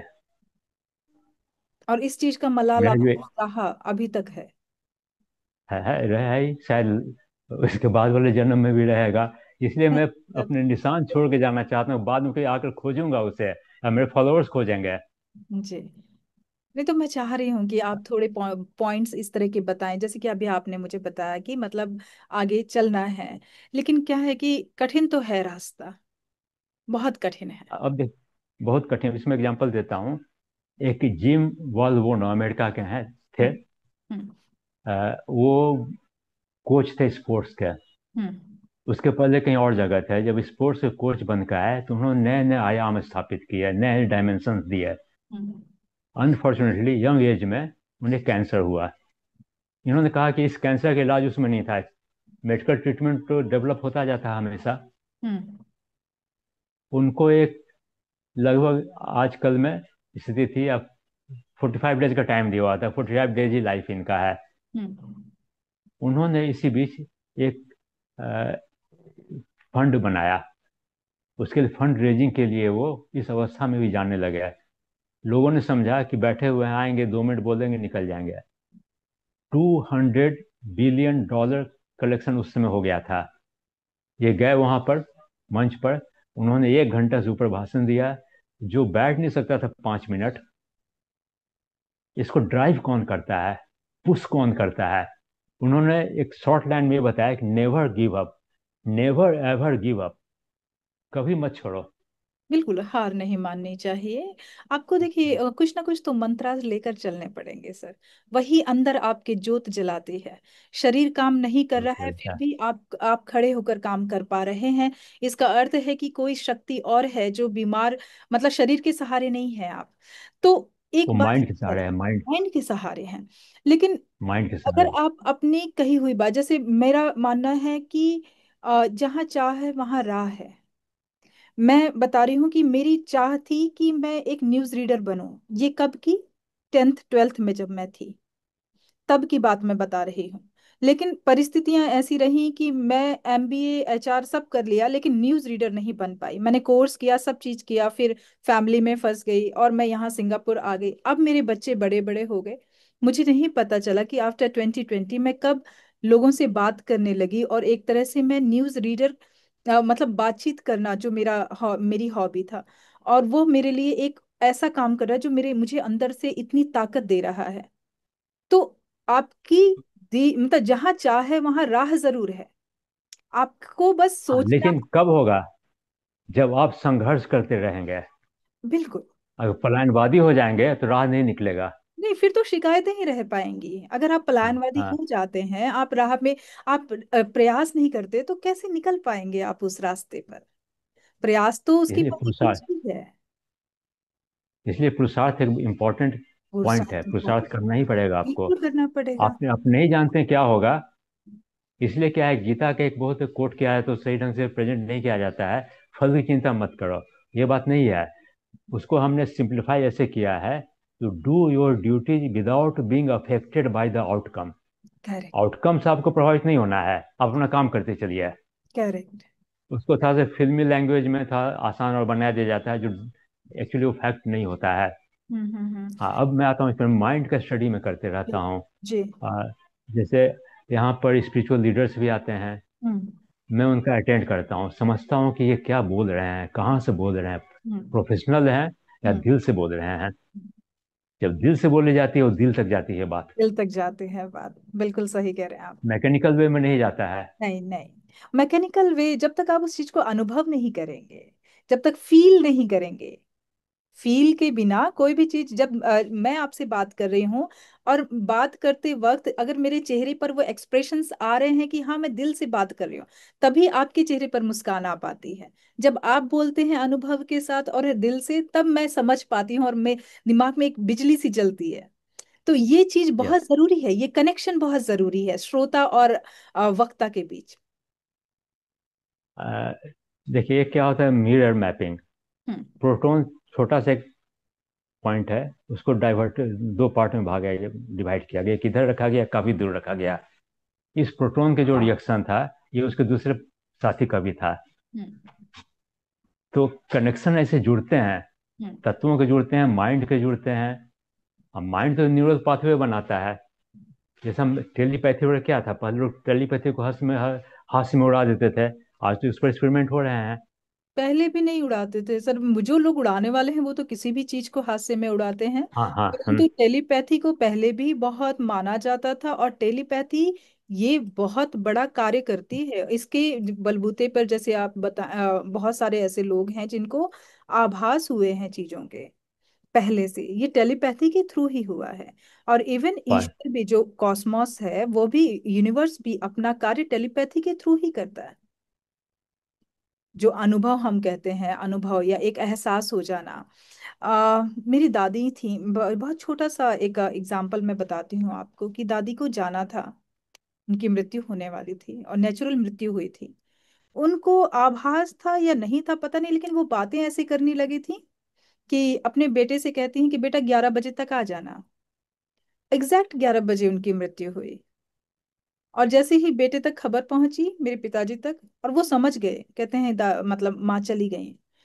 एक भान हो जाना। होता है ये। हाँ मुझे एक हाँ। महीने पहले से, मतलब वो मेरी माँ जैसी ही थी क्योंकि उन्होंने मेरा कन्यादान लिया था, तो एक महीने पहले से मेरे अंदर एक ऐसी भावना, जैसे लग रहा था कि मेरी माँ जा रही है, मुझे छोड़कर जा रही है। मैं समझ नहीं पाती थी कि क्यों इतनी जल्दी मेरी आंखें भर रही हैं, क्यों मैं इतना ज्यादा इमोशनल हो रही हूँ। लेकिन जब वो गई, उसके जब उनका क्रियाक्रम हो गया हर चीज, उसके बाद मेरा मन शांत हुआ। तो ये कहीं ना कहीं उनकी एनर्जी और मेरी एनर्जी दोनों बात कर रही थी। वो कह रही होंगी शायद कि मैं जा रही हूँ, और वो जाने की जो घटना थी वो वेदनापूर्ण थी, जो कि मुझे अनुभव हो रही थी।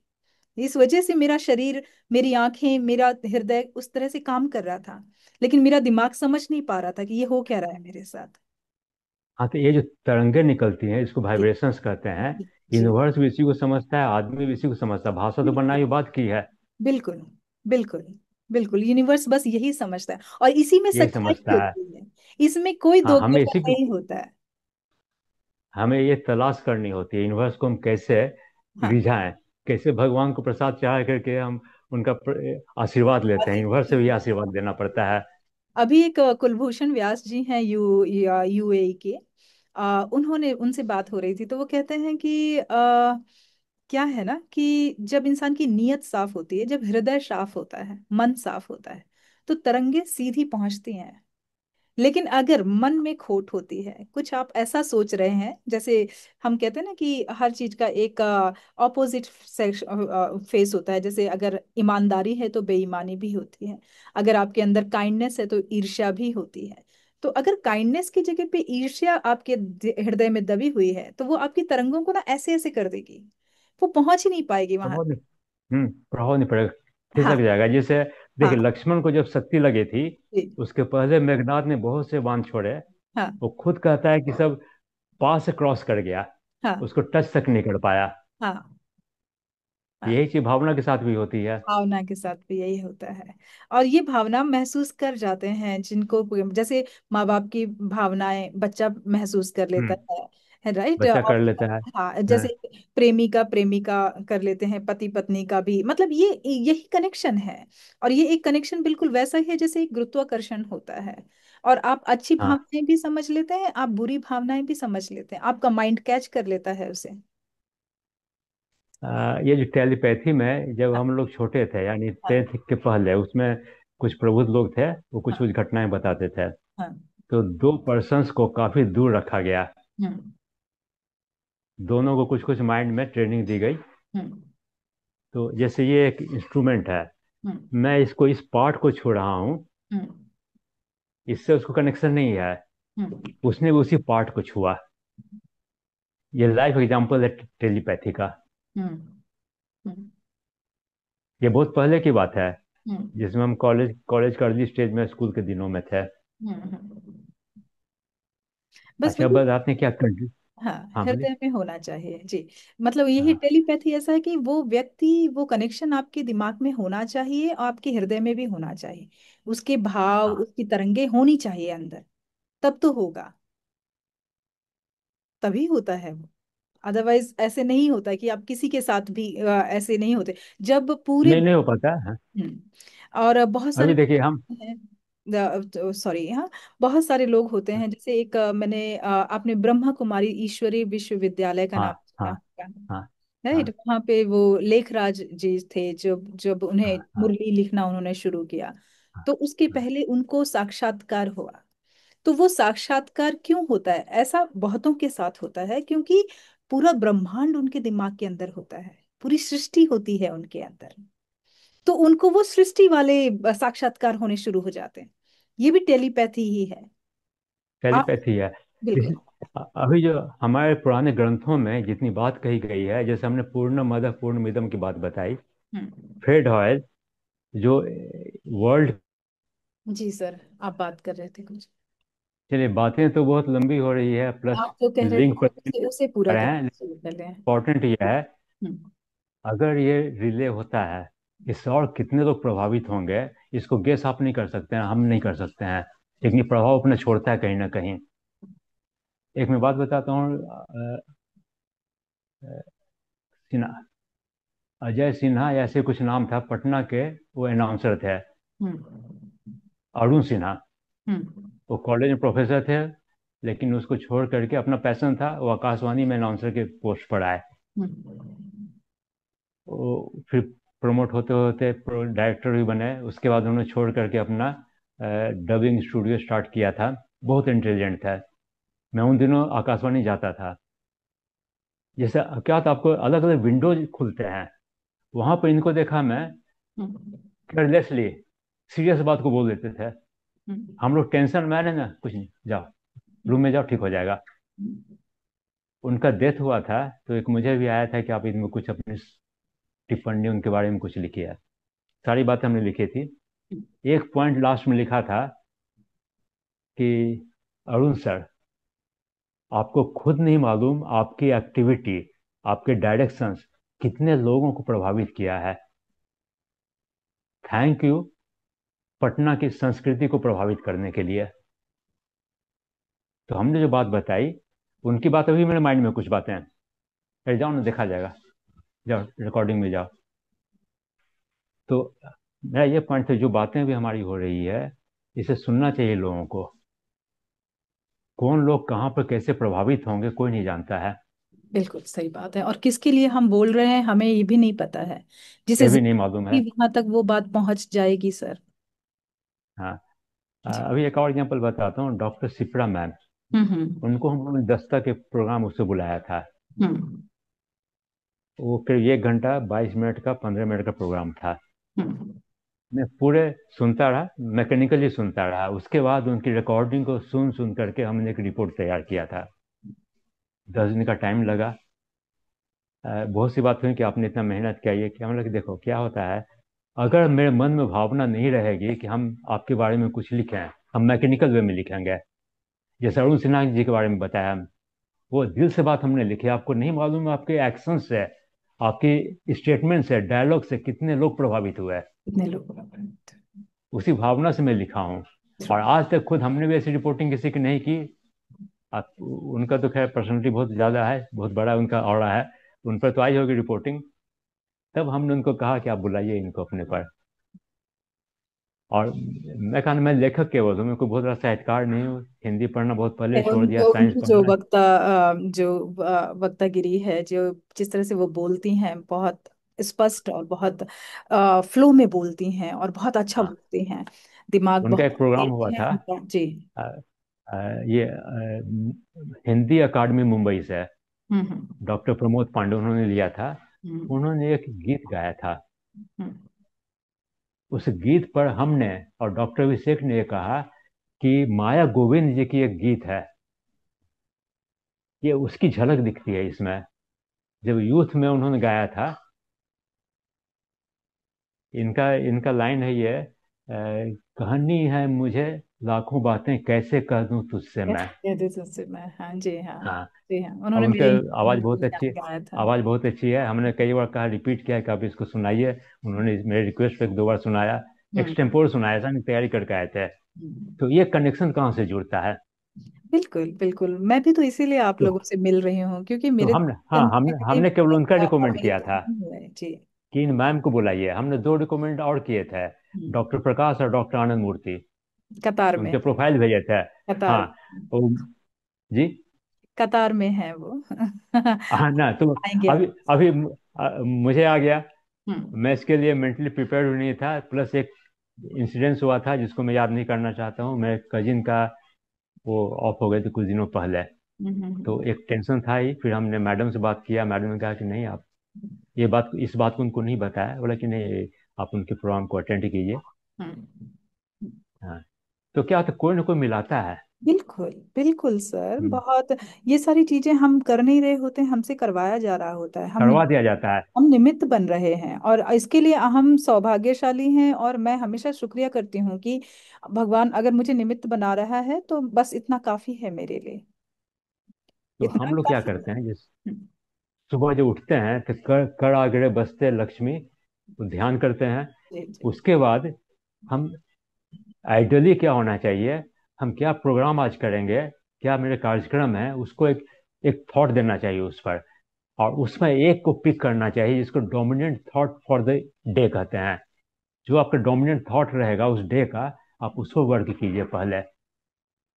तो जो शुक्रिया का है, उसको ग्रेटफुलनेस है, ये सब अपनी देखिए, संस्कृति आप में है। अपनी दिनचर्या में अगर आप लाते हैं तो आपकी लाइफ बहुत सुधरती है। बहुत। और ये धीरे धीरे आपको ज्ञान होने लगता है। मैं अपने बारे में अगर मैं बताऊं आपको, हाँ, तो मेरा जन्म महोबा में हुआ था। और भरा पूरा परिवार था, मेरे छः पांच चाचा। मेरे पिताजी सबसे बड़े थे और मेरे घर में पहले बेटियां नहीं हुई थी, कोई भी मेरी बुआ नहीं है। और मैं पहली बेटी थी, तो रिक्वायरमेंट थी कि बेटी होनी चाहिए घर में। बड़ा प्यार सब सम्मान से मतलब मुझे बड़ा किया गया। और मैं बिल्कुल चुलबुली सी, हाँ, सबके पास जाना। और कभी थॉट भी नहीं आया कि मैं इतनी सीरियस बातें करूंगी, मैं कभी इतनी बड़ी बड़ी चीजें बोलूंगी या इतने बड़े बड़े लोगों से बातचीत करूंगी। ऐसा थॉट ही नहीं था। टिल 25 ईयर्स 30 ईयर्स तक ये चीजें नहीं थी। अब मैं 45 में जा रही हूँ और अचानक से 2020 में, अगर मुझे पहले पता होता कि मुझे साहित्य में जाना है, मैं आर्ट लेती और मैं उस पर और ज्यादा किताबें पढ़ती और ज्यादा ये करती। यस। ऐसा कुछ था नहीं। पिताजी ने कहा कॉमर्स में जाओ, मैंने कहा कॉमर्स में चली गई। मेरी सहेली को अच्छा लग रहा था कॉमर्स में, वहां चली गई। मुझे भी अच्छा लगा कि ठीक है। मैंने फिर एमबीए किया एचआर से, जॉब किया कॉरपोरेट सेक्टर में, बैंक में जॉब किया। फिर सिंगापुर आना हुआ, फिर यहाँ पर आकर के भी हिंदी से जुड़ाव हुआ, क्योंकि हिंदी तो मातृभाषा थी। बिल्कुल सहजता से हम वो चीज कार्य कर पा रहे थे और बच्चे भी बड़े हो रहे थे उस समय। तो जरूरत थी कि घर भी देखना है और अपनी ये वाली प्रोफेशनल लाइफ भी चलती रहे। फिर अचानक से दिमाग में आया कि नहीं, कुछ और करना है। ऐसे 1 साल तक चलता रहा, वीडियो बनाने हैं, लोगों से बात करनी है, वीडियो बनाना है। मैं पकड़ नहीं पा रही थी। जो भी हिंट मिल रहा था मुझे, मैं नहीं पकड़ पा रही थी। फिर इतनी बड़ी बड़ी कविताएं लिखनी शुरू कर दी। लिखने का शौक था, मैं लिखती थी, लेकिन कभी मीडिया में डालना है, चीजें करनी है, ऐसा कोई भाव नहीं था। लेकिन जैसे डालना शुरू किया, फिर वो ऐसे कि दिमाग में क्लिक होता था, जैसे कोई नॉक बजा रहा है मेरे दिमाग के अंदर, इसे लिखो, और मैं कलम उठा रही हूँ, मैं लिख रही हूँ, और पूरा लिख के कंप्लीट हो जा रहा है, और मैं उसे मतलब आवाज में डाल दे रही हूँ बना करके वीडियो। मुझे वीडियो बनाना भी नहीं आता था। एक अचानक से एक ऐप डाउनलोड करी, क्योंकि जिस सेंटर में मैं हिंदी पढ़ाती थी, तो वहां पर एक प्रोग्राम मिला था कि ऑनलाइन प्रोग्राम करना है, इस बार फेस टू फेस नहीं हो रहा है, तो वीडियो बनाकर भेजिए। तो उस समय मैंने क्या लिया था, एक फिर नई शुरुआत कर लेंगे, एक गीत था उनका, बहुत ही बुजुर्ग से हैं जिन्होंने एक गाना लिखा था कि जीवन जीवन के बारे में था, मैं अभी नाम याद नहीं आ रहा है। तो उनका वो जो गीत था कि फिर नई शुरुआत कर लेंगे, मुझे नहीं पता था कि ये शब्द, ये लाइन मेरे जीवन की नई शुरुआत कर। क्लिक कर जाएगा। यस यस, ऐसे ही होता है, ऐसे ही ऊपर वाला की जो योजना है हाँ, हम अपनी समझ पाते हैं। बिल्कुल। मैंने ऐप डाउनलोड की, वो वीडियो बनाने के लिए मैंने सारी टीचर्स को इकट्ठा किया, उनसे वीडियोस बनवाए, और वो उन्होंने मुझे भेजे, मैंने संलग्न किए, मैंने उसमें ये गीत डाला कि फिर नई शुरुआत कर लेंगे। उसके बाद भी मैं नहीं पकड़ पाई कि ये मेरे जीवन की नई शुरुआत हो रही है। फिर बाद में जब मैंने कविताएं लिखनी शुरू की, फेसबुक इंस्टाग्राम यहाँ पे डालना शुरू किया, और ऐसे रिस्पॉन्स आए। आप जैसे महानुभाव, बहुत सारे एंजल्स जो साहित्य नहीं, के। मैं तो एक सामान्य सा हूँ, महानुभाव तो जैसे सिपरा मैम थी और लोग भी हैं। हाँ, नहीं, ऐसे बहुत सिप- सारे लोग मुझसे जुड़े, और वो जुड़ते चले गए, फिर वो जो कारवां बना है सर, वंडर, चमत्कार है मेरे लिए। हाँ, अभी और इस पॉइंट पे बात हम करते हैं। ये क्या होगा, आपको ऐसी चीजें मिलेंगी हाँ। जो आपने पढ़ा है। जैसे मान लिया हमने जो 10th से लेकर अभी तक माइंड में जो घुसा है मेरे, हम्म। वो निकलते रहता है। आपको आउटलेट चाहिए, आउटलेट कहाँ से निकलेगा? या हाँ। तो आप वक्ता बनिए, हाँ। डायलॉग कीजिए लोगों के साथ, राइटिंग कीजिए, वहां पर आउटलेट हो जाता है। आप हम्म। जब बाद में देखेंगे अरे मेरा लिखा हुआ ये है, आप खुद आश्चर्य करेंगे कि ये लेवल था मेरा, लेकिन होता है, ये फैक्ट है। जी। अच्छा, दूसरी बात क्या होती है, माइंड माइंड की कैपेसिटी क्या है? हम्म। जैसे लोग कहते हैं कि इतने यूज हुआ, इतनी बातें रखोगे तो माइंड फट जाएगा, ये भी बातें लोग कहते हैं। जितना इस्तेमाल माइंड नहीं होता करेंगे उतना माइंड, ज्यादा श्राप होता है। न्यूरो न्यूरोप्लास्टिसिटी है, माइंड बढ़ता जाता है, स्पेस बनता जाता है। हम्म। ये जो किताब है हम्म। साइंस ऑफ पॉजिटिविटी, इसमें इन बातों का भी जिक्र किया गया है, साइंस ऑफ पॉजिटिविटी। हम्म। जी, बिल्कुल, बिल्कुल, तो बिल्कुल। अनलिमिटेड है, जैसे ब्रह्मांड अनलिमिटेड है, माइंड भी अनलिमिटेड है। और ऐसे लगता है कि दिमाग एक ऐसा कंप्यूटर है जो सुपर कंप्यूटर से चीजें डाउनलोड कर रहा है। हाँ, हाँ, डाउनलोड घुसा आप रहता है। नहीं एक घटना बताती हूँ। मेरी माता जी जो हैं वो ब्रह्म कुमारी ईश्वरीय विश्वविद्यालय में पूरी तरह से डोनेटेड हैं। मतलब उनकी मुरली सुनना, और जैसे कहते हैं कि कुछ लोग तो कहते हैं माइंड वॉश हो जाता है, लोग उसमें इतनी ऐसे चले जाते हैं कि फैमिली वैमिली छोड़ करके वहां पे चले जाते हैं। माता जी घर पर ही हैं, लेकिन उनके दिमाग में वो हर चीज उसी से रिलेट करके बातें करती हैं। तो हम भी बचपन में सुना करते थे, उनके साथ सेवा करने भी जाते थे सेंटर में। तो यहाँ पर मुझे एक महिला मिली। मैं नहीं थी ब्रह्मा कुमारीज में, लेकिन वो महिला ईगर थी उस ब्रह्मा कुमारीज के बारे में जानने के लिए। मैंने उन्हें ओर से छोर से 2-3 घंटे कंटिन्यूअसली बोल बोल कर सारी चीजें बता दी, और वो सुनती रहीं। बाद में मुझे लगा मैं क्या बोल गई, मतलब मुझे तो ये चीजें भी खुद भी नहीं पता थी। क्या मैं बोल रही थी, ये अंदर कोई बुलवा रहा था मुझसे, क्योंकि उसे जरूरत थी, वो सुनना चाह रही थी। और वो फिर इसका ऐसे कारण, जुड़ी। हाँ, वो ऐसे जुड़ी उस संस्था से कि आज तक नहीं छूटी, और मैं आज तक नहीं गई उस संस्था में। वो कारण क्या है, आपके हार्ट को, आपके दिल को, जैसे तालाब, शांत तालाब है, हाँ। एक कंकड़ मारेंगे उसमें तरंगें पैदा होती है। तो हमने जो ये लिखा है हरी घास फूस की नन्ही बूंदें, हम्म। उसमें एक छोटे से बैग पर जहाँ मेरा फोटो है, ये लिखा हूँ मैं कि हम्म। एक प्रयास है लोगों को तरंगित कर जगाने की, एक शांत झील में पत्थर फेंक कर जगाने की। जी। तो ये वो सब प्रभाव पड़ता है। हाँ, तो वही है कि निमित्त बन रहे हैं आप, और अगर आप बन रहे हैं तो सौभाग्यशाली हैं। और अभी मैं देखिए कितने आपको। काम कर पाता हूँ, क्योंकि हमने एक ये बनाया है कि मेरे पास अभी ऑलमोस्ट 3 से 5 हजार के बीच में किताबें हैं। जी। अलग अलग से पढ़ते फील्ड हैं, में है, हिंदी। या आप लिख मैं मतलब जिन्हें प्रिंट कराना चाह रहे पढ़ता हूँ, मैं पढ़ता हूँ, उसको हैं? पढ़ता हूँ मैं। अच्छा। तो हमने एक टारगेट रखा है कि सारे को मुझे पढ़ना है, इसके लिए मुझे हम्म। 10 साल का टाइम और चाहिए। अच्छा। यानी एक भगवान से प्रार्थना करते हैं कि ऊपर मत बुलाना, अभी 10 साल छोड़ देना। नहीं, अगर आपने सोच रखा है कि आप पढ़ेंगे, एक मैंने कविता लिखी थी कि हाँ हाँ। कोई तुम्हें रोक ना पाएगा, मेरे ना, मुझे मत रोको।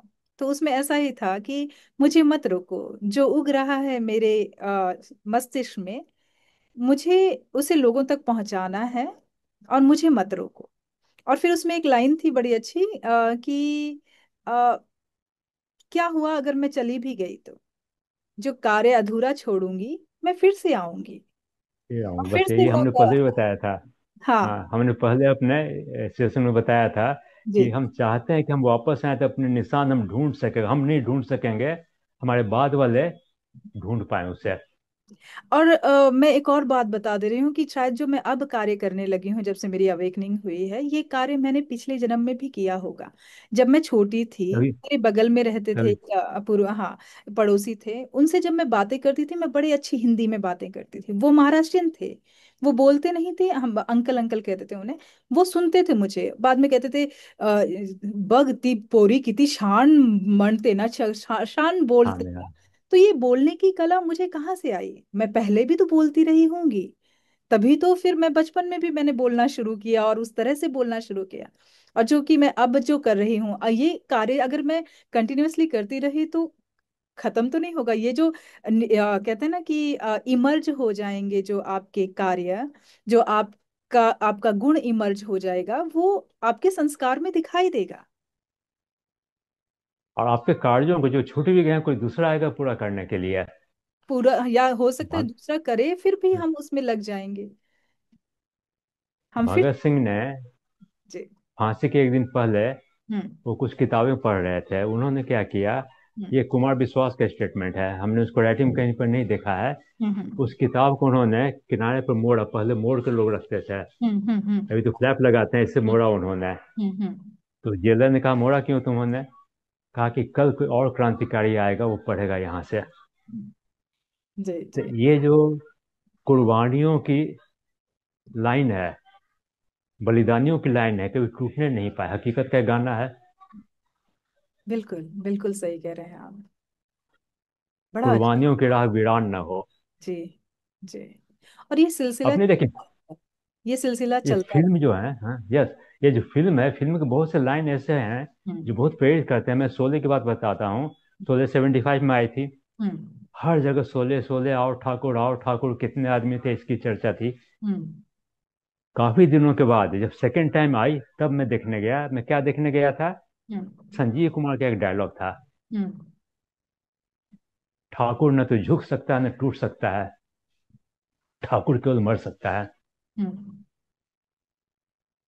ठाकुर न तो टूट सकता है न झुक सकता है, ठाकुर केवल मर सकता है। तो हम्म। मैं जब पोस्टिंग में, मेरी पोस्टिंग हुई थी रायपुर में, तो हम्म। बहुत से यंग लड़के लोग थे। हम्म।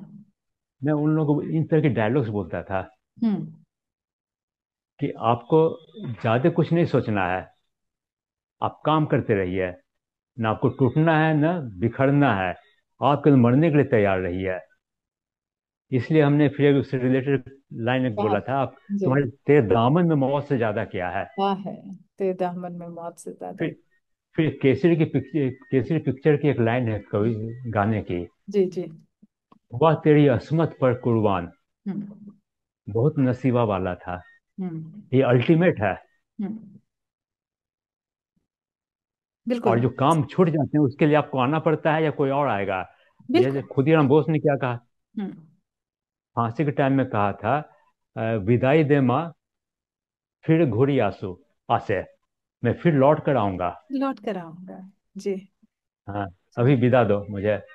और जरूरी नहीं है कि मतलब आप देखिए, कभी जब देश गुलाम था, उस समय शायद हम भी क्रांतिकारी की तरह जन्मे हों, हमने भी अपना रोल प्ले जन्मे होंगे। किया, है ना? हाँ, रोल उसके प्ले बगैर इतनी किया। बातें नहीं आती है। जी। और फिर उसके बाद जन्म लेने के बाद भी आज भी हम जो कार्य कर रहे हैं वो भी एक इसी तरह का है कि हम एक क्रांति ला रहे हैं। आए ना आए वो बाद की बात है, परंतु हम जो हमारा बातें प्रयास हम कर करेंगे, हाँ। प्रयास कर रहे हैं, हाँ और ये निस्वार्थ भाव से कर रहे हैं। तो उस समय भी हमने हाँ। निस्वार्थ भाव से ही, हमारे मन में ये नहीं रहा होगा कि नहीं भाई हमें पैसा मिलना चाहिए, हमें कुछ ऐसा होना चाहिए, या हमारी पदवी आगे बढ़नी चाहिए, कोई सुनना चाहिए, नहीं। हमें तो बस लगन, जैसे कि एक वो कहते हैं ईश्वर भेजता है ऐसे लोगों को, जब जिस तरह की जरूरत होती है माहौल में, वो समय जाके भेजता है समय के अनुसार। समय पैदा करता है लीडर। समय पैदा कर। इसलिए हमने उस बुक में लिखा है कि बी अ लीडर टू, आप एक लीडर भी बनिए। जी जी, बिल्कुल बिल्कुल। अभी इसमें जैसे अभी स्वाधीनता पर बात चली, हम्म तो मैं मैकपाई टीम से जुड़ा हुआ हूँ। हम्म आ, अभी 75th ईयर्स ऑफ इंडिपेंडेंस, हम्म मीन्स अमृत वर्ष का जो काल था, हम्म हम्म उसमें टीम ने एक कॉन्सेप्ट वर्क किया। हम्म अक्षत पुष्प इस नाम से एक लघु फिल्म बनाई। हम्म उसमें 75 ईयर्स हुआ था स्वाधीनता का। 75 जो अपने स्वाधीनता संग्रामी थे, हम्म हम लोग बलिदानी शहीद नहीं कहते हैं, संग्रामी, स्वाधीनता संग्रामी, हम्म क्योंकि बलिदानी शहीद का दूसरा मान्य हो जाता है। हम्म तो 75 लोगों का हम लोगों ने पोर्ट्रे किया उसमें। अच्छा। हाँ, जैसे भगत सिंह है तो भगत सिंह के किसी पर्सन को खोजा, उनकी चेहरा से मिलाते हुए उनको उसमें लाया। क्या बात है, बहुत खूबसूरत। ये कितने लंबा उसका किया गया, चयन किया गया होगा। हम्म एक डॉक्टर शुभ्रा मिश्रा हैं गोवा में, हम्म उनके एक बुक पर, साइंस की वो हैं, हम्म ओशनोग्राफी की हैं, उनके बुक पर राष्ट्रपति पुरस्कार मिला है। अच्छा। उनको प्रीति दद्दा जो बंगाल की क्रांतिकारिणी थी, हम्म और 90% फेस मिलता है दोनों का। हम्म तो ये लेबर करना पड़ा। हम्म अभी कुछ, महर्षि चुनचुन। एक एक हाँ, लंदन में एक रह रही हैं महिला, वो भी साहित्य से बहुत जुड़ी हुई हैं। उनका नाम है रंधावा, प्रीति रंधावा। या तो वो भी ऐसी क्रांतिकारियों के बारे में बहुत कुछ लिखती हैं और बोलती हैं। प्राची रंधावा शायद। प्राची चतुर्वेदी रंधावा। जी जी, आप जानते हैं। हाँ हाँ बिल्कुल हाँ बिल्कुल। हाँ। शिल्पा जी के द्वारा ही उन्होंने, मुझे उनका भी कांटेक्ट हाँ, नंबर मिला उनके तो। चाचा, हाँ, हाँ हाँ। तो उनके चाचा थे, हाँ हाँ। आर्मी में थे। जी। और क्षेत्रपाल, हम्म अरुण क्षेत्रपाल, हम्म वो 65 की लड़ाई में बहुत उनके एक्सपर्ट्स थे, बहुत से उनके कारनामे थे। हम्म जो पाकिस्तान का उनका ये काउंटर पार्ट था, या जिसका उनकी फाइटिंग हुई थी, वो हम्म ब्रिगेडियर था। हम्म इनके पिताजी जब गए कभी वहां पर पाकिस्तान के बॉर्डर पर, उन्होंने अपने घर पर बुलाया हम्म कि आपके बेटे का जो त्याग है, हम्म वो, कि उसको बखान नहीं किया जा सकता है। और क्षेत्रपाल पर, एक पूना में एक रोड है हम्म कैंटोनमेंट के पास, हम्म और जनरल जीडी बख्शी ने, वो हम्म उनके बैचमेट थे। हम्म उन्होंने उस पर एक कुछ क्लिपिंग्स दी है या यूट्यूब पर डाला है, हमने उसकी क्लिपिंग्स उनको भेजी थी, रंधावा मैम को। जी जी। तो देखिए, हम लोग कहीं ना कहीं जुड़े हुए हैं, ऐसा नहीं कि आप विदेश में, मैं यहाँ पर बात बॉम्बे होने में हूँ वाली तो है अभी। डिस्कनेक्टेड। बिल्कुल, अभी मैं डिस्क बता रही हूँ यूए की, जो मैंने कुलभूषण व्यास जी की बात की। वो खुद पुस्तकें लिखते हैं और वो आरजे रह चुके हैं। लेकिन कुरुक्षेत्र में एक हैं जिनका नाम वो बता रहे थे, हिम्मत सिंह सिन्हा। आपने शायद नाम सुना हो या ना सुना हो, पता नहीं। वो भी एक बहुत बड़े ज्ञानी, मतलब शिक्षक ही थे वो, और प्रोफेसर थे। और कैसे उन्होंने अपनी पढ़ाई की, कैसे उनके अंदर ज्ञान जागा, कैसे उन्होंने ज्ञान को विस्तृत रूप से बताया। उनकी उनकी मृत्यु हो चुकी है, परंतु जब कुलभूषण व्यास जी उनसे मिले, मिलने के बाद उन्हें ऐसे लगा कि ये व्यक्ति साधारण नहीं है। वो अपनी किताब का रिव्यू लिखाने गए थे उनसे, और अब वो लग पड़े हैं उन्हें अवार्ड दिलाने के लिए, जो कि नोबेल पुरस्कार से भी ऊपर होता है, कुल समथिंग, मुझे नाम नहीं याद आ रहा, लेकिन नोबेल पुरस्कार सरकार से वो चाहते हैं कि उनको वो उस पुरस्कार से रिकमेंड किया सम्मानित जाए। किया जाए। हम्म। जी। तो वो 12 देशों में उनको लेकर जा रहे हैं, उनके बारे में उन्होंने स्लाइड बनाई हुई है। द क्विस्ट के नाम से उनके बहुत सारे वीडियोस हैं जो कि यूट्यूब पर हैं। तो देखिए, ऐसे लोग जागते हैं और लोगों के पीछे, अब वो सिंगापुर भी आ रहे हैं। मैं आपसे भी निवेदन करूंगी कि आप 10 तारीख को, जो 10 जनवरी को सिंगापुर में प्रोग्राम हो रहा है विश्व साहित्य सेवा संस्थान की ओर से, विश्व हिंदी दिवस पर, तो आप आए। और आपकी मुलाकात उनसे भी होगी, और बहुत सारे, मतलब यूएस से भी, कुछ अदर कंट्रीज से भी लोग आ रहे हैं। तो आपकी मुलाकात उनसे भी होगी और आप भी बहुत चीजें जान पाएंगे उनकी। मुझे भी खुशी होगी। मैं इन लोगों से इंटरेक्शन जो होता है मैं ग्रहण करता हूँ उनसे। जी। अभी जैसे सुभाष शर्मा जी का नाम बताया, वो हिंदी में अपनी साइंस की किताबें हिंदी में लिखते हैं। हम्म। डॉक्टर एम एस गुप्ता, शायद इनको भी आप जानती होंगी, हाँ। दिल्ली के हैं वो। हम्म। उन्होंने इन्हें हिंदी का विश्वदूत कहा। हम्म। हमने इनके सम्मान में इनका नाम लिखा और जो फेसबुक पर सेव किया, हिंदी ब्रैकेट में हिंदी का विश्वदूत करके। हम्म। फिर हमने एक मीटिंग में बताया इनको कि हम्म। डॉक्टर सत्यपाल एक होते थे हम्म। 70s में।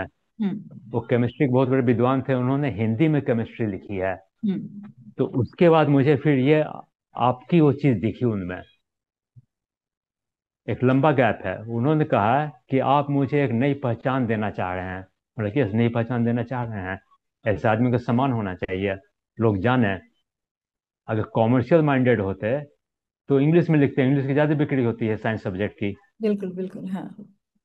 तो ये जो प्रवासी साहित्यकार हैं, ये हम्म। बहुत जो अपनी सीमा है, अपने पैसे भी लगाते हैं हिंदी के प्रचार में ये। बिल्कुल बिल्कुल लगाते हैं। और वो जितना हाँ। सम्मान भारत में नहीं हिंदी को मिलता उतना सम्मान वो दूसरे देशों में देते हैं हिंदी को। ये जो आपने लिखा कि हिंदी का भविष्य क्या है, जी। आज हिंदी तीसरे नंबर पर है संख्या के हिसाब से है। हम्म। लेकिन अगर चीन को हटा दीजिए तो सेकंड नंबर पर है। चीन हम्म। में तो केवल एक भाषा है, लेकिन चीन मंडारिन। वाले अपनी चाइनीज को बढ़ाने के लिए बहुत पैसा खर्चा कर रहे हैं। हाँ, करते हैं। अभी आईए के लिए बहुत खर्च कर रहे हैं वो। जी। तो उनके पास फंड है वो तो। वो उनका चाह रहे कौन। हैं क्या भारत के पास फंड नहीं है कि अपनी मातृभाषा के लिए उसे आगे बढ़ाने के लिए खर्च ये करे। नहीं है, सोच नहीं है। जी, ये मानसिकता कब बदलेगी सर? हाँ, देखिए वही गुलामी की मानसिकता है। ये जो एग्जीक्यूटिव ऊपर बैठे रहते हैं, हम्म। जैसे हमने बताया एक कॉमर्शियल ऑर्गेनाइजेशन में था, हम्म। जिसके बारे में हमने कहा कोई थिंक टैंक नहीं है, हम्म। प्लानिंग नहीं है। Either we plan to fail और वी फेल टू प्लान। ये प्लान। दोनों उस पर लागू था। करेक्ट। तो ये तो है ही ना, यहाँ ब्यूरोक्रेसी में ही है। अभी देखिए जो ये पोखरण 2 हुआ था, हाँ हाँ। उसमें केवल 5 लोग जानते थे। हाँ। वाजपेयी, अब्दुल कलाम, जॉर्ज फर्नांडिज, एक हम्म। दो और जानते थे। जो एटॉमिक रिसर्च सेंटर के रहे होंगे चेयरमैन, वो जानते होंगे। हम्म। वाजपेयी जी का ये था। एक किताब उसमें उसमें हैदराबाद एक ट्रेनिंग में गया था। एक हम्म। किताब किसी श्रीवास्तव ने लिखी है, हम्म। कैसे हमने इस विस्फोट को सक्सेसफुल बनाया। उसमें सारी बात दी हुई है कि वाजपेयी जी का इंस्ट्रक्शन था कि हम इसको ब्यूरोक्रेसी को इन्वॉल्व नहीं कराएंगे इसमें। हम्म। तो एक रूम से दूसरे रूम में फाइल जाने में हम्म। सालों लगाते हैं ये लोग। भाई ये बहुत स्लो प्रोसेस है और अंदर ही अंदर बहुत कुछ चल रहा होता है जिसकी वजह से जो गति है जो प्रवाह है काम का रुक जाता बहुत है। धीमा होता रुक है। जाता है। रुक जाता है। जो मिशन मिशन के लेवल पर काम होना चाहिए था वो नहीं हो पाता है। हम्म। क्योंकि देखिए भारतीय में क्या है। अच्छा, हम्म। एक और मैं बताता हूँ। 80s में एक सर्वे आया था हम्म। आईक्यू में। हम्म। चाइना, जापान, इजिप्ट, यूएसए और इंडियन लोगों का सर्वे किया गया था। यूएसए के लोग पीछे थे। इंडिया, इजिप्ट, जापान और चाइना। उसका फिर नीचे लॉजिक दिया हुआ था। हम लोग की सभ्यता कितनी पुरानी है? कम से कम 10,000 ईयर्स पुरानी है। बिल्कुल हम दस सनातन हजार साल धर्म। से पढ़ते आ रहे हैं। जी। यही चीज चीन जापान की सभ्यता पुरानी है, 5,000 साल की तो है ही कम से कम। तो हम लोगों के डीएनए में चेंज आ जाता है। इसलिए आज देखिए जो साइंटिस्ट का जो लेवल इंडियन साइंटिस्ट का है, वो यूएसए के साइंटिस्ट का नहीं है। वो छिपा हुआ था, दबाया हुआ था। जब मौका मिला तो हम अपनी प्रतिभा को हम दिखाने लगे। तो ये ड्राइव नहीं है हम लोग के पास, हम लोग सोसाइटी में। तो आपने कहा सोसाइटी का भी एक क्वेश्चन ये भी है कि सोसाइटी में वैल्यूज का क्या पोजीशन है। जी। समाज में किन मूल्यों की सबसे अधिक कमी आपको महसूस होती है? एक तो हम्म। ड्राइव नहीं है, कमिटमेंट नहीं है। जी। विवेक बिंद्रा ने एक बात कही थी हम्म। कि कभी बिहार सिक्सटीज में बेस्ट गवर्न स्टेट था। ये यूएनए का रिपोर्ट था। जी। जी। अचानक क्या हो कि सबसे लोएस्ट पर तक्षशिला चला गया। नालंदा वहीं थे सर, बिहार में ही थे। इतनी पुस्तकें जो हाँ, वहां लगी हुई थी वो ऐसी नहीं थी, बुद्धिजीवियों ने लिखी थी वहां पर। जितने लिखी थी। संत हाँ, थे जितने साधु थे जिन्होंने इतनी तपस्या करके ब्रह्मांड से कनेक्शन जोड़कर जो किताबें बनाई थी, स्वास्थ्य से संबंधित हो, चाहे विज्ञान से संबंधित हो, चाहे ब्रह्मांड से संबंधित हो, चाहे वो प्रेम प्रसंग हो, वो सारी किताबें पुस्तकें वहां पर लिखी हुई रखी हुई थी। तो उन्होंने अपना एनालिसिस दिया कि क्यों आज बिहार पिछड़ा रह गया। ये क्या मानसिक रूप से अभी भी गुलामी वाला दौर है। इन लोगों को क्या होता है, शायद बैंक में हम समय क्लर्क का बन गए। चक्र है सर। समय का चक्र, कि जो पहले समय का चक्र बहुत भी है। ही ज्यादा मतलब बुद्धिमान था, गिरावट जैसे 16 कला संपूर्ण, आप धीरे धीरे अपनी कलाएं कम करते जाते हैं और धीरे धीरे उनका मतलब वो क्षीण होता चला जाता है। लेकिन फिर से जब चक्र चलेगा तो फिर से वो राज्य एक फिर से चक्र बनेगा। एक चक्र आना कब चाहिए, 1,000 साल से ऊपर तो हो गए।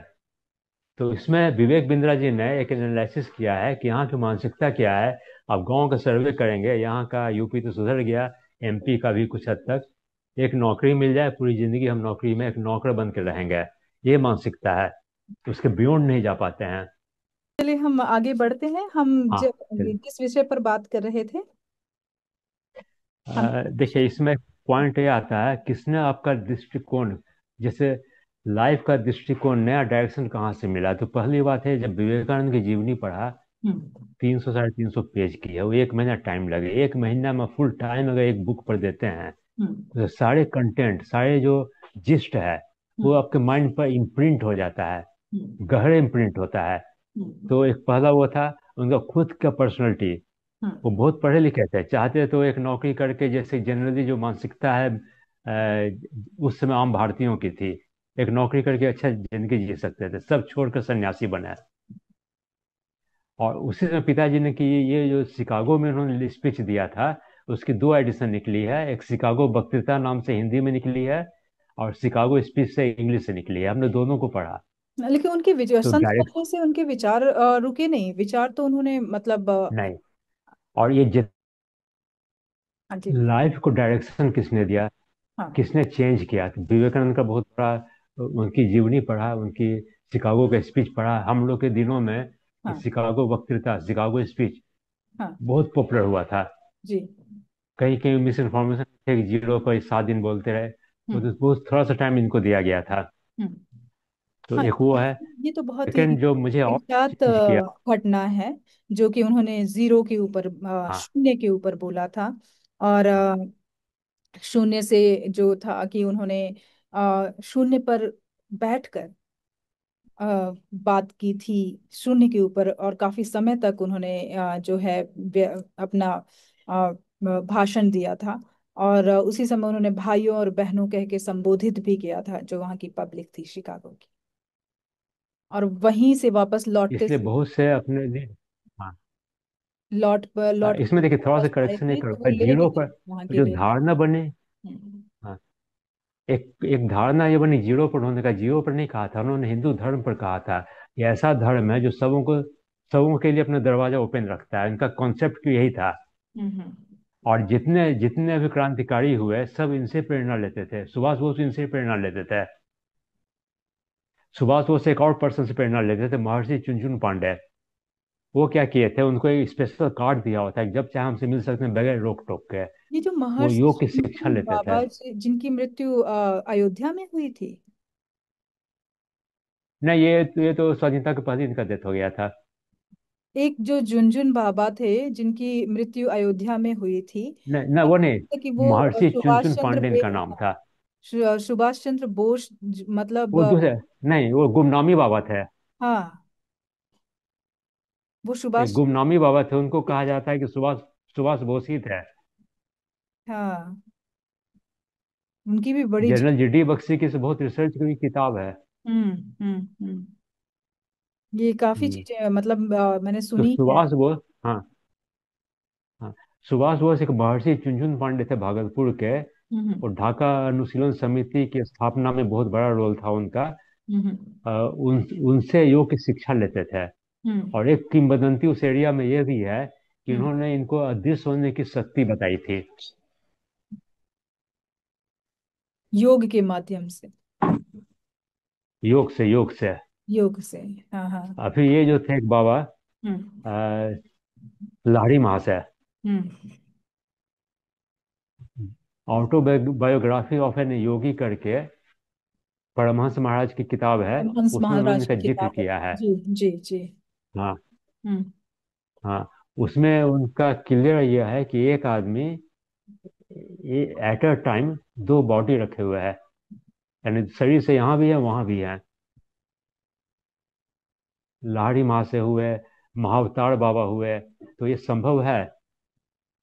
ये संभव था, संभव है। जो कृष्ण रास है लक्ष्मण अभी भी। हैं और इतनी सारी गोपियों के साथ नाच हाँ, रहे हैं, वो यही है। यही है।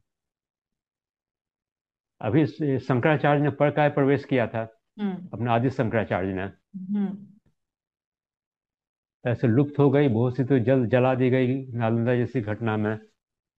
लेकिन अब कुछ बौद्ध भिक्षुक थे। जी जी जी, मुझे लगता है कि अभी भी लोगों को हाँ लिखना तो शुरू करना चाहिए और वो चीजें फिर से निकल कर आएंगी। और बिहार, पटना जैसे, आएंगे आएंगे। क्योंकि लेखन कार्य बंद नहीं होना चाहिए सर। नहीं, नहीं होना चाहिए। मैं इसलिए मैं चालू किया हूँ। हमने हम्म। बताया ना कि मेरे पास जितनी बुक हैं उनको पढ़ने के लिए मुझे 10 साल, मिनिमम 10 इयर्स का हम्म। एक्सटेंशन ऊपर वाले से मांगता हूँ। मिलेगा, मिलेगा। ईश्वर जो कार्य ये करा क्योंकि देखिए आगे से पीछे नहीं लेकर हाँ, जाएगा। रजनीश ने 150 बुक्स को पढ़ा था, जी। 150 बुक्स को याद था उन्हें। जी हाँ। और वो 150 किताबें लैक्स की। पढ़कर ही वो इतना बोल पाते थे। उनके जो, और हम उनको हम्म। मतलब मैं किताबें पढ़ती हूँ लेकिन मैं उनको सुनना पसंद करती हूँ। और ये भी एक घटना ही है कि यूट्यूब में उनके ऐसे वीडियोस चले हैं जो, कि मैं अपना दिन का कार्य कर रही हूँ, खाना बना रही हूँ, लेकिन उनके वीडियो चल रहे हैं और मैं सुन रही हूँ। सबसे पहला ज्ञान मुझे ओशो जी ने ही उनका क्या, दिया। उनके जो वक्तव्य हैं, जो हाँ। स्पीच है, हाँ। ये दिमाग को झंकृत कर देता है। क्योंकि वो जो सत्य कहते हैं, बहुत चीजें उन्होंने ऐसी बताई हैं।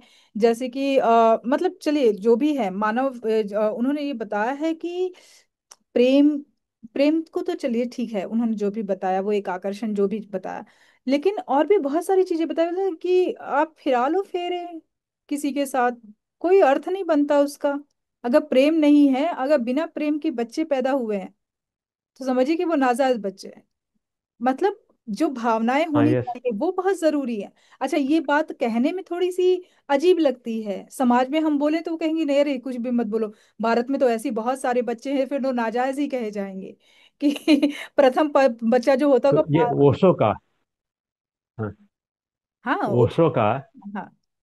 जो स्टेटमेंट, इतने बोल्ड स्टेटमेंट रहे हैं, हाँ।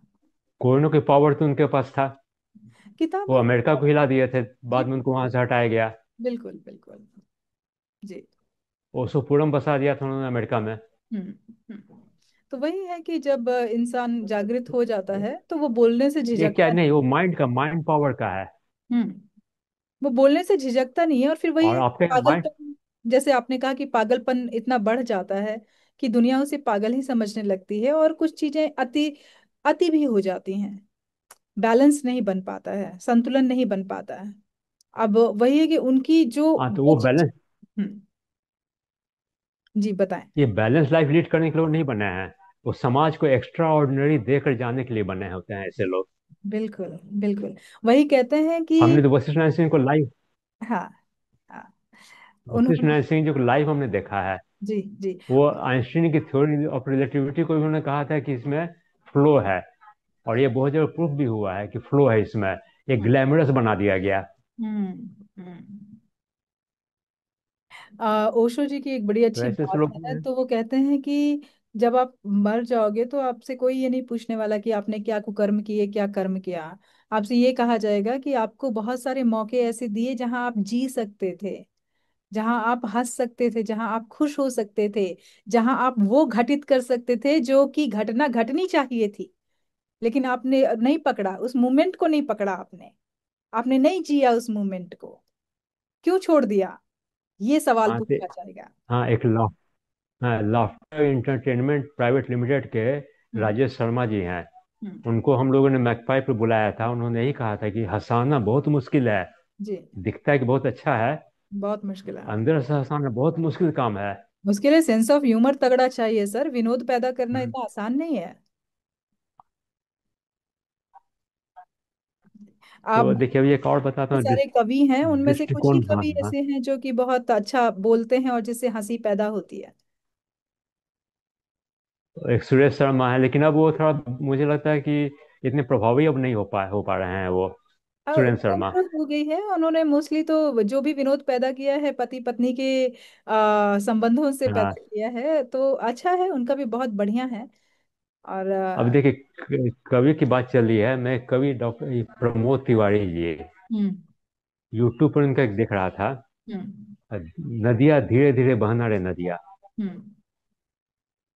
एक लाइन में और कहते हैं कि अपना पथ खुद ही रचना, उसमें तुमको झलकेगी गंगा यमुना। उसके बाद एक ने कमेंट किया था, उनका रोड एक्सीडेंट में डेथ हो गया था, ये मुझे भी नहीं मालूम था। हम्म। एक अनजान श्रोता लिखता है कि हमने बहुत बड़ी संपत्ति खो दी। तो कोई कवि, कोई लेखक, किसी भी आदमी को जब ऐसे एप्रिसिएशन मिलता है, वही उसका, उसकी जीवन की कमाई है। अचीवमेंट है। हम्म। जी। जी। वो तो है तो सर। वही बात होती है, उस आप जाने के अचीवमेंट पहले अपने ये बात निशान तो छोड़ जाएं। निशान तो छोड़ जाएंगे सर। कोई हाँ, चले पद चिन्हों पर जाए ना चले, निशान तो छोड़ जाएंगे, और उसके लिए छोड़ जाओ। आपको कार्य करना पड़ेगा। हमें हमें सभी को कार्य करना हाँ पड़ेगा। मैं, हाँ। हाँ, तो ये लाइन अपने आप में बहुत बड़ा मोटिवेशनल है लाइन। जी। एक और में हम्म। कुमार विश्वास की लाइन है। हम्म। हमने अपने ऑफिस में एक हम्म। सीनियर पर्सन का रिटायरमेंट था, फेयरवेल में मैं गया था वहां पर। हम्म। उनके जूनियर उनसे मच मच सीनियर हो गए थे, हम्म। और उसमें से एक बैठे हुए थे वहां पर। हम्म। तो हमने इनकी एक लाइन सुनाई जो दोनों फिट बैठ रहा था। हम्म। चाहे षड्यंत्र में गहरे दफन कर दो मुझे, सृजन का बीज हूं मैं, फिर जाया हो नहीं सकता। बिल्कुल बिल्कुल सही आप बात। अपने को जाया नहीं होने दीजिए। बिल्कुल बिल्कुल। बिल्कुल वही वही सार्थकता है। एक अनाज की सार्थकता क्या है? 4 महीने में वो बड़ा होता है, बीज होते हैं, लोग उसे खा के निकाल देते हैं, आते हैं। पच जाता है, ब्लड खून बन जाता है शरीर में, सार्थक हो गया वो, उसका जीवन सार्थक हो सार्थक। गया उसका जीवन सार्थक हो गया। बिल्कुल। उसे कोई ना खाए तो उसकी सार्थकता व्यर्थ जाएगी। लेकिन फिर भी क्या, वो बीज फिर दूसरा बीज पैदा करेगा। हाँ, फिर एक ये पैदा। भी साइकिल है। बिल्कुल बिल्कुल। वो जमीन के अंदर अगर चला गया तो फिर से बीज पैदा करेगा, नहीं तो उर्वरक उर्वरक खाद बनेगा। कुछ ना कुछ तो बनेगा। बनेगा। कुछ ना कुछ तो बनेगा। हाँ, वो तो जाया नहीं जाएगा। जाया इसलिए नहीं ह्यूमन जाएगा। लाइफ कोई जाया नहीं होने। हाँ। बिल्कुल बिल्कुल। इसलिए आपने कहा कि संदेश क्या पाठकों के लिए। हम्म। तो एक तो क्या है, इतने पढ़ने के बाद, हम्म। स्टडी करने के बाद, लोगों को समझने के बाद, हम्म। एक लाइन ये है कि आप जीवन को समझिए, हम्म। जीवन के अर्थ को समझिए, और जीवन को एक नया अर्थ दीजिए। ये 3 पॉइंट अलग अलग है। जीवन समझिए, जीवन के अर्थ को समझिए, और जीवन को एक अर्थ दीजिए। इसमें एक बुक है विक्टर फ्रैंकलिन की, man in search of meaning. ये नाजी कैंप में थे, हम्म। साइकोलॉजिस्ट है। हम्म। हिटलर ने इन लोगों को कैद करके रखा था, खाना भी नहीं मिलता था। 6 लोग बच गए थे 60,000 लोगों में से। तो मुझे एक बचपन की स्मृति है, उसमें कादम्बनी निकलती थी। हम्म। कादम्बनी में फोटो था, एक हाथ ठेले पर जिस पर कचरा ढोया जाता है, उस पर कुछ लोग थे, उसमें एक विक्टर भी थे। उसके बाद विक्टर वहां से निकले, अमेरिका गए। उन्होंने सोचा कि हम 6 लोग क्यों बच गए, 60,000 का वाइप आउट हो गया, डेथ हो गया। इनकी इनकी बहन, इनके भाई, इनकी माता पिता, सारे का डेथ हो चुका था। तो उन्होंने स्टडी किया, हम क्यों 6 लोग बच गए। तो जीवन से रिलेटेड है, जिनके पास जीवन का उद्देश्य था, एक पर्पस था, मिनट बचे हुए थे। उस पर उस पर्पस। पर्पस को माइंड में लेकर चल रहे थे। जैसे टनल के लास्ट में एक पॉइंट दिख जाता है, उससे टनल के बाहर निकल जाता है। इसमें एक पॉइंट था, जीवन का पर्पस। ये बहुत फेमस बुक इनके, विक्टर फ्रैंकल की। जी। जी। तो पर्पस समझना, इस ये सचमुच में एक अपने आप में बहुत बड़ी बात है सर। इजीली समझ में नहीं आता। अगर आप भटक गए ये हैं, बताना पड़ता है। बहुत मुश्किल से आप पहुंच पाते हैं आप पर्पस के पास। ये मैंने खुद अनुभव किया कि भटके हुए को अगर आपको मिल गया, आप समझ गए कि जैसे कहते हैं ना कि दिए भगवान का दिया हुआ उपहार है, आपने बचपन में ही खोल लिया, तब तो आपको समझ में आ गया। अगर आप नहीं खोल पाए तो वो किस उम्र में जाकर खुलेगा, तब तक आपका शरीर साथ भी देगा उस पर्पस को पूरा करने के लिए या नहीं, ये भी एक बड़ा क्वेश्चन मार्क बन जाता है। एक पॉइंट है, इसलिए क्या है, जो गुरुजन होते हैं, जो सीनियर होते हैं, टीचर होते हैं, इनका ये दायित्व बनता है कि हम्म ऐसी मानसिकता तैयार करें लोगों में। हम्म हम्म, आज सही है। खुद पर जब आता है तो हम्म, माइंड जनरेट करता है आपके बॉडी को। बिल्कुल जो सोल बीमारी है, कॉलिंग, जिसे हम अगर आप सोल कॉलिंग कहते हैं। संकल्प लेंगे कि हमें 80 इयर्स 90 इयर्स तक मुझे ये काम करने हैं। हम्म मोरारजी देसाई का 98 में डेथ हुआ था। हम्म एक बार वो प्राइम मिनिस्टर थे, तो हम्म दो जहाज, वो 70 के आसपास है, दो जहाज के बीच में एक हम्म रस्सी लगी हुई थी। ये हम्म खुद ऐसे क्रॉलिंग के साथ गए वहां, क्रॉल करते हुए। हम्म। 70 प्लस का एज था जो प्राइम मिनिस्टर थे यहाँ पर। तो सही में एज एक फैक्टर नहीं होता है।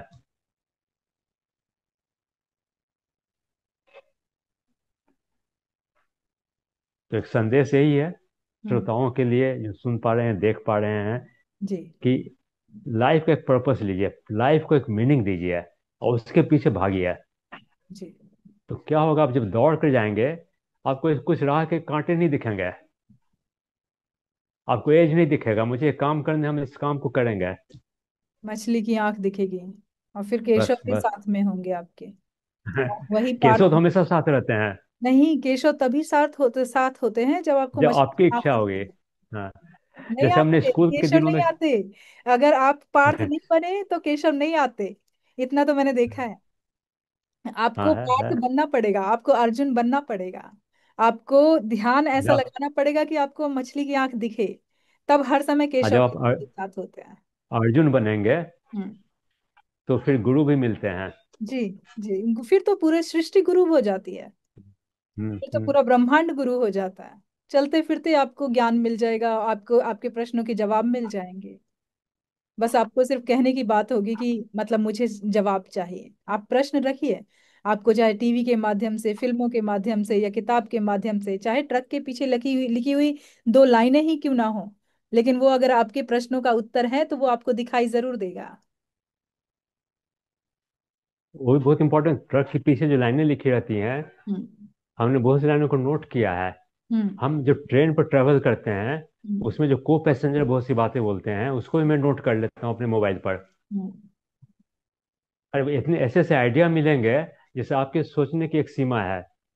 चार अलग अलग आदमी अलग ढंग से सोचते हैं। तो आपका जो पर्पस है, अच्छा सही लिटरेचर देना, लोगों को जागरूक करना, उसमें वो काम देता है। बिल्कुल बिल्कुल। जी। फिर आपने एक पॉइंट ये पूछा है हम्म कि अ, चुनौतियों को कैसे पार करते हैं। चुनौतियों में दो चीज है। हम्म आप चैलेंजेस को, दो एस्पेक्ट है, या तो रिस्पॉन्स लीजिए या रिएक्ट कीजिए। हम्म रिएक्ट करना हमेशा सही नहीं होता है, आप उसका रिस्पॉन्स लीजिए। इसको लाइफ एग्जांपल बताता हूँ। जैसे फास्ट बॉलर वेस्ट इंडीज का था, हम्म उसका रिएक्ट, उसको कैसे आप रिएक्ट कीजिएगा। बहुत से इंडियन बैट्समैन थे जो छोड़ के हट जाते थे, हम्म गावस्कर ने उसका रिस्पॉन्स लिया। गावस्कर ने कभी इंडियन बॉलर्स को फेस नहीं किया जिसका स्पीड उस तरह का था। हम्म तो ये चुनौतियों को रिस्पॉन्स देना और रिएक्ट करना, आप रिस्पॉन्स लीजिए। आज फिर एक पॉइंट इसमें आपका है कि जब आप थक जाते हैं, कुछ ऐसा ही थक जाते हो, कैसे उसको ओवरकम करते हैं। जी। तो इसके एक एग्जांपल देता हूँ। पटना में एक डेफोडिल स्टूडियो है, उसके मालिक इश्तियाक अहमद थे। हम्म बहुत पहले की बात है, ये पता नहीं सर्वाइव कर रहे हैं नहीं कर रहे हैं। हम्म पटना के पॉश एरिया में उनका स्टूडियो था, 2 मंजिला था। हम्म उन्होंने मेरे पिताजी को स्पेशली बुलाया कि आप आइए, हम पूरा एक सेशन लेंगे, आपके कुछ फोटो निकाल देंगे, कुछ मेरे रिकॉर्ड में रहेगा, कुछ हम आपको देंगे। उस उनकी चपलता, केवल एक आदमी को काउंटर पर रखे थे, सारा इंस्ट्रूमेंट खुद हैंडल करते थे, हम्म डायरेक्शन खुद देते थे। वो हम्म आकाशवाणी के भी फोटोग्राफर थे। हम्म तो उनकी चपलता देख करके पिताजी ने पूछा कि आप टायर्ड नहीं होते, थकते नहीं हैं? हम्म। उनका जवाब था, वो जवाब यूनिवर्सल है, मेरा भी यही एक पॉइंट पर जवाब है, कि जब हम आप लोगों से बात करते हैं, आप जैसे लोग मिल जाते हैं, उनसे खुल कर जब बात करते हैं, मुझे एनर्जी दे देता है। एनर्जी ये देते। एक फैक्ट है। बिल्कुल फैक्ट है, ये मेरे साथ होता है। मैं 1.5 घंटे 2-2 घंटे किसी एक हाँ, व्यक्ति से बात कर रही हूँ जिसे इंटरेस्ट ना हो इन चीजों पर, वो बैठे बैठे बोर हो जाए, लेकिन मैं बोर नहीं होती हूँ। मुझे मुझे एनर्जी, मैं चार्ज होती हूँ बात करके। लगता है कि हम मिस नहीं कर जाएं। हाँ, कि कहीं कोई चीज, अब जैसे 3 बार हमें टेक्निकली इश्यूज आए हैं, बट ये नहीं रहा कि नहीं अब चलो खत्म करते हैं, या नहीं, नहीं लगता, नहीं एंडिंग करनी है और सुनना है। तो यही, ये चीज जो है, यही आपको वो मैड तक पहुंचाती है। Mad for mad, be MAD. Mad, पागल बनो, मेकिंग अ डिफरेंस, एक परिवर्तन लाने के लिए। बिल्कुल बिल्कुल सर। बहुत अच्छा लगा सर आपसे बात करके, और बहुत सारे ऐसे जो मानसिक व्यूज हैं वो जुड़े हैं, और आगे भी हम आपसे चर्चाएं करते रहेंगे। अब समय की सीमा थोड़ी समाप्त हो रही हाँ, है। मैं एंड एंड एक लाइन से कर रहा हूँ जो इससे रिलेटेड है। जी। खासकर मेरे लाइफ से, इसलिए हमने उसको लिखा है हम्म। कि कभी देखे थे ख्वाब दुनिया बदल देने की, कभी देखे थे ख्वाब दुनिया बदल देने की, वो हो नहीं सका। उसके बाद हमने ये लाइन लिखा है, आज हमने खड़ी कर दी है फसल ऐसे दीवानों की, क्या बात है, वाह। जिनके ख्वाब हैं कि हम दुनिया बदलेंगे, हमसे नहीं हो सका, हमने फसल खड़ी कर दी है। जी। और दुनिया को क्या बदलना, जब खुद बदल जाते हैं ना सर, अपने आप चीजें बदलने लगती हैं। लेकिन दुनिया को बदलना है ना, दुनिया में क्या है, जितने तरह के भ्रष्टाचार हैं वो खुद बदलेंगे। और चीजें हैं। वो खुद बदलेंगे। जब हम हाँ जब हमारे अंदर परिवर्तन आ सकता है, तो करने वाला तो कोई और है, निमित्त हम सिर्फ हाँ तो चर्चा करेंगे। हाँ, तो हम अकेले हैं, हमने फसल खड़ी कर दी है ऐसी, जी। जो बदलाव लाने के लिए कटिबद्ध हैं। कटिबद्ध है। जी बिल्कुल बिल्कुल। और ऐसी ही फसलें काटनी है, और भी, और पैदा करनी है। ऐसे तो आगे, तैयार करनी है ऐसी फसलें। जी बिल्कुल, आप और भी हमें बहुत सारे लोगों से मिलाएं, और उनसे हम चर्चा करते हैं, बातचीत करते हैं। ये सिलसिला हमेशा जारी रहेगा। आपका हमारे मंच तक आने के लिए बहुत बहुत हृदय से आभार और धन्यवाद सर।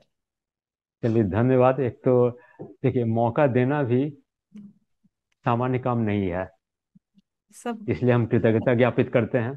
जी। चलिए मैम, थैंक यू। धन्यवाद सभी सर। दर्शकों को नमस्कार। शुभ रात्रि। जी। शुभ रात्रि।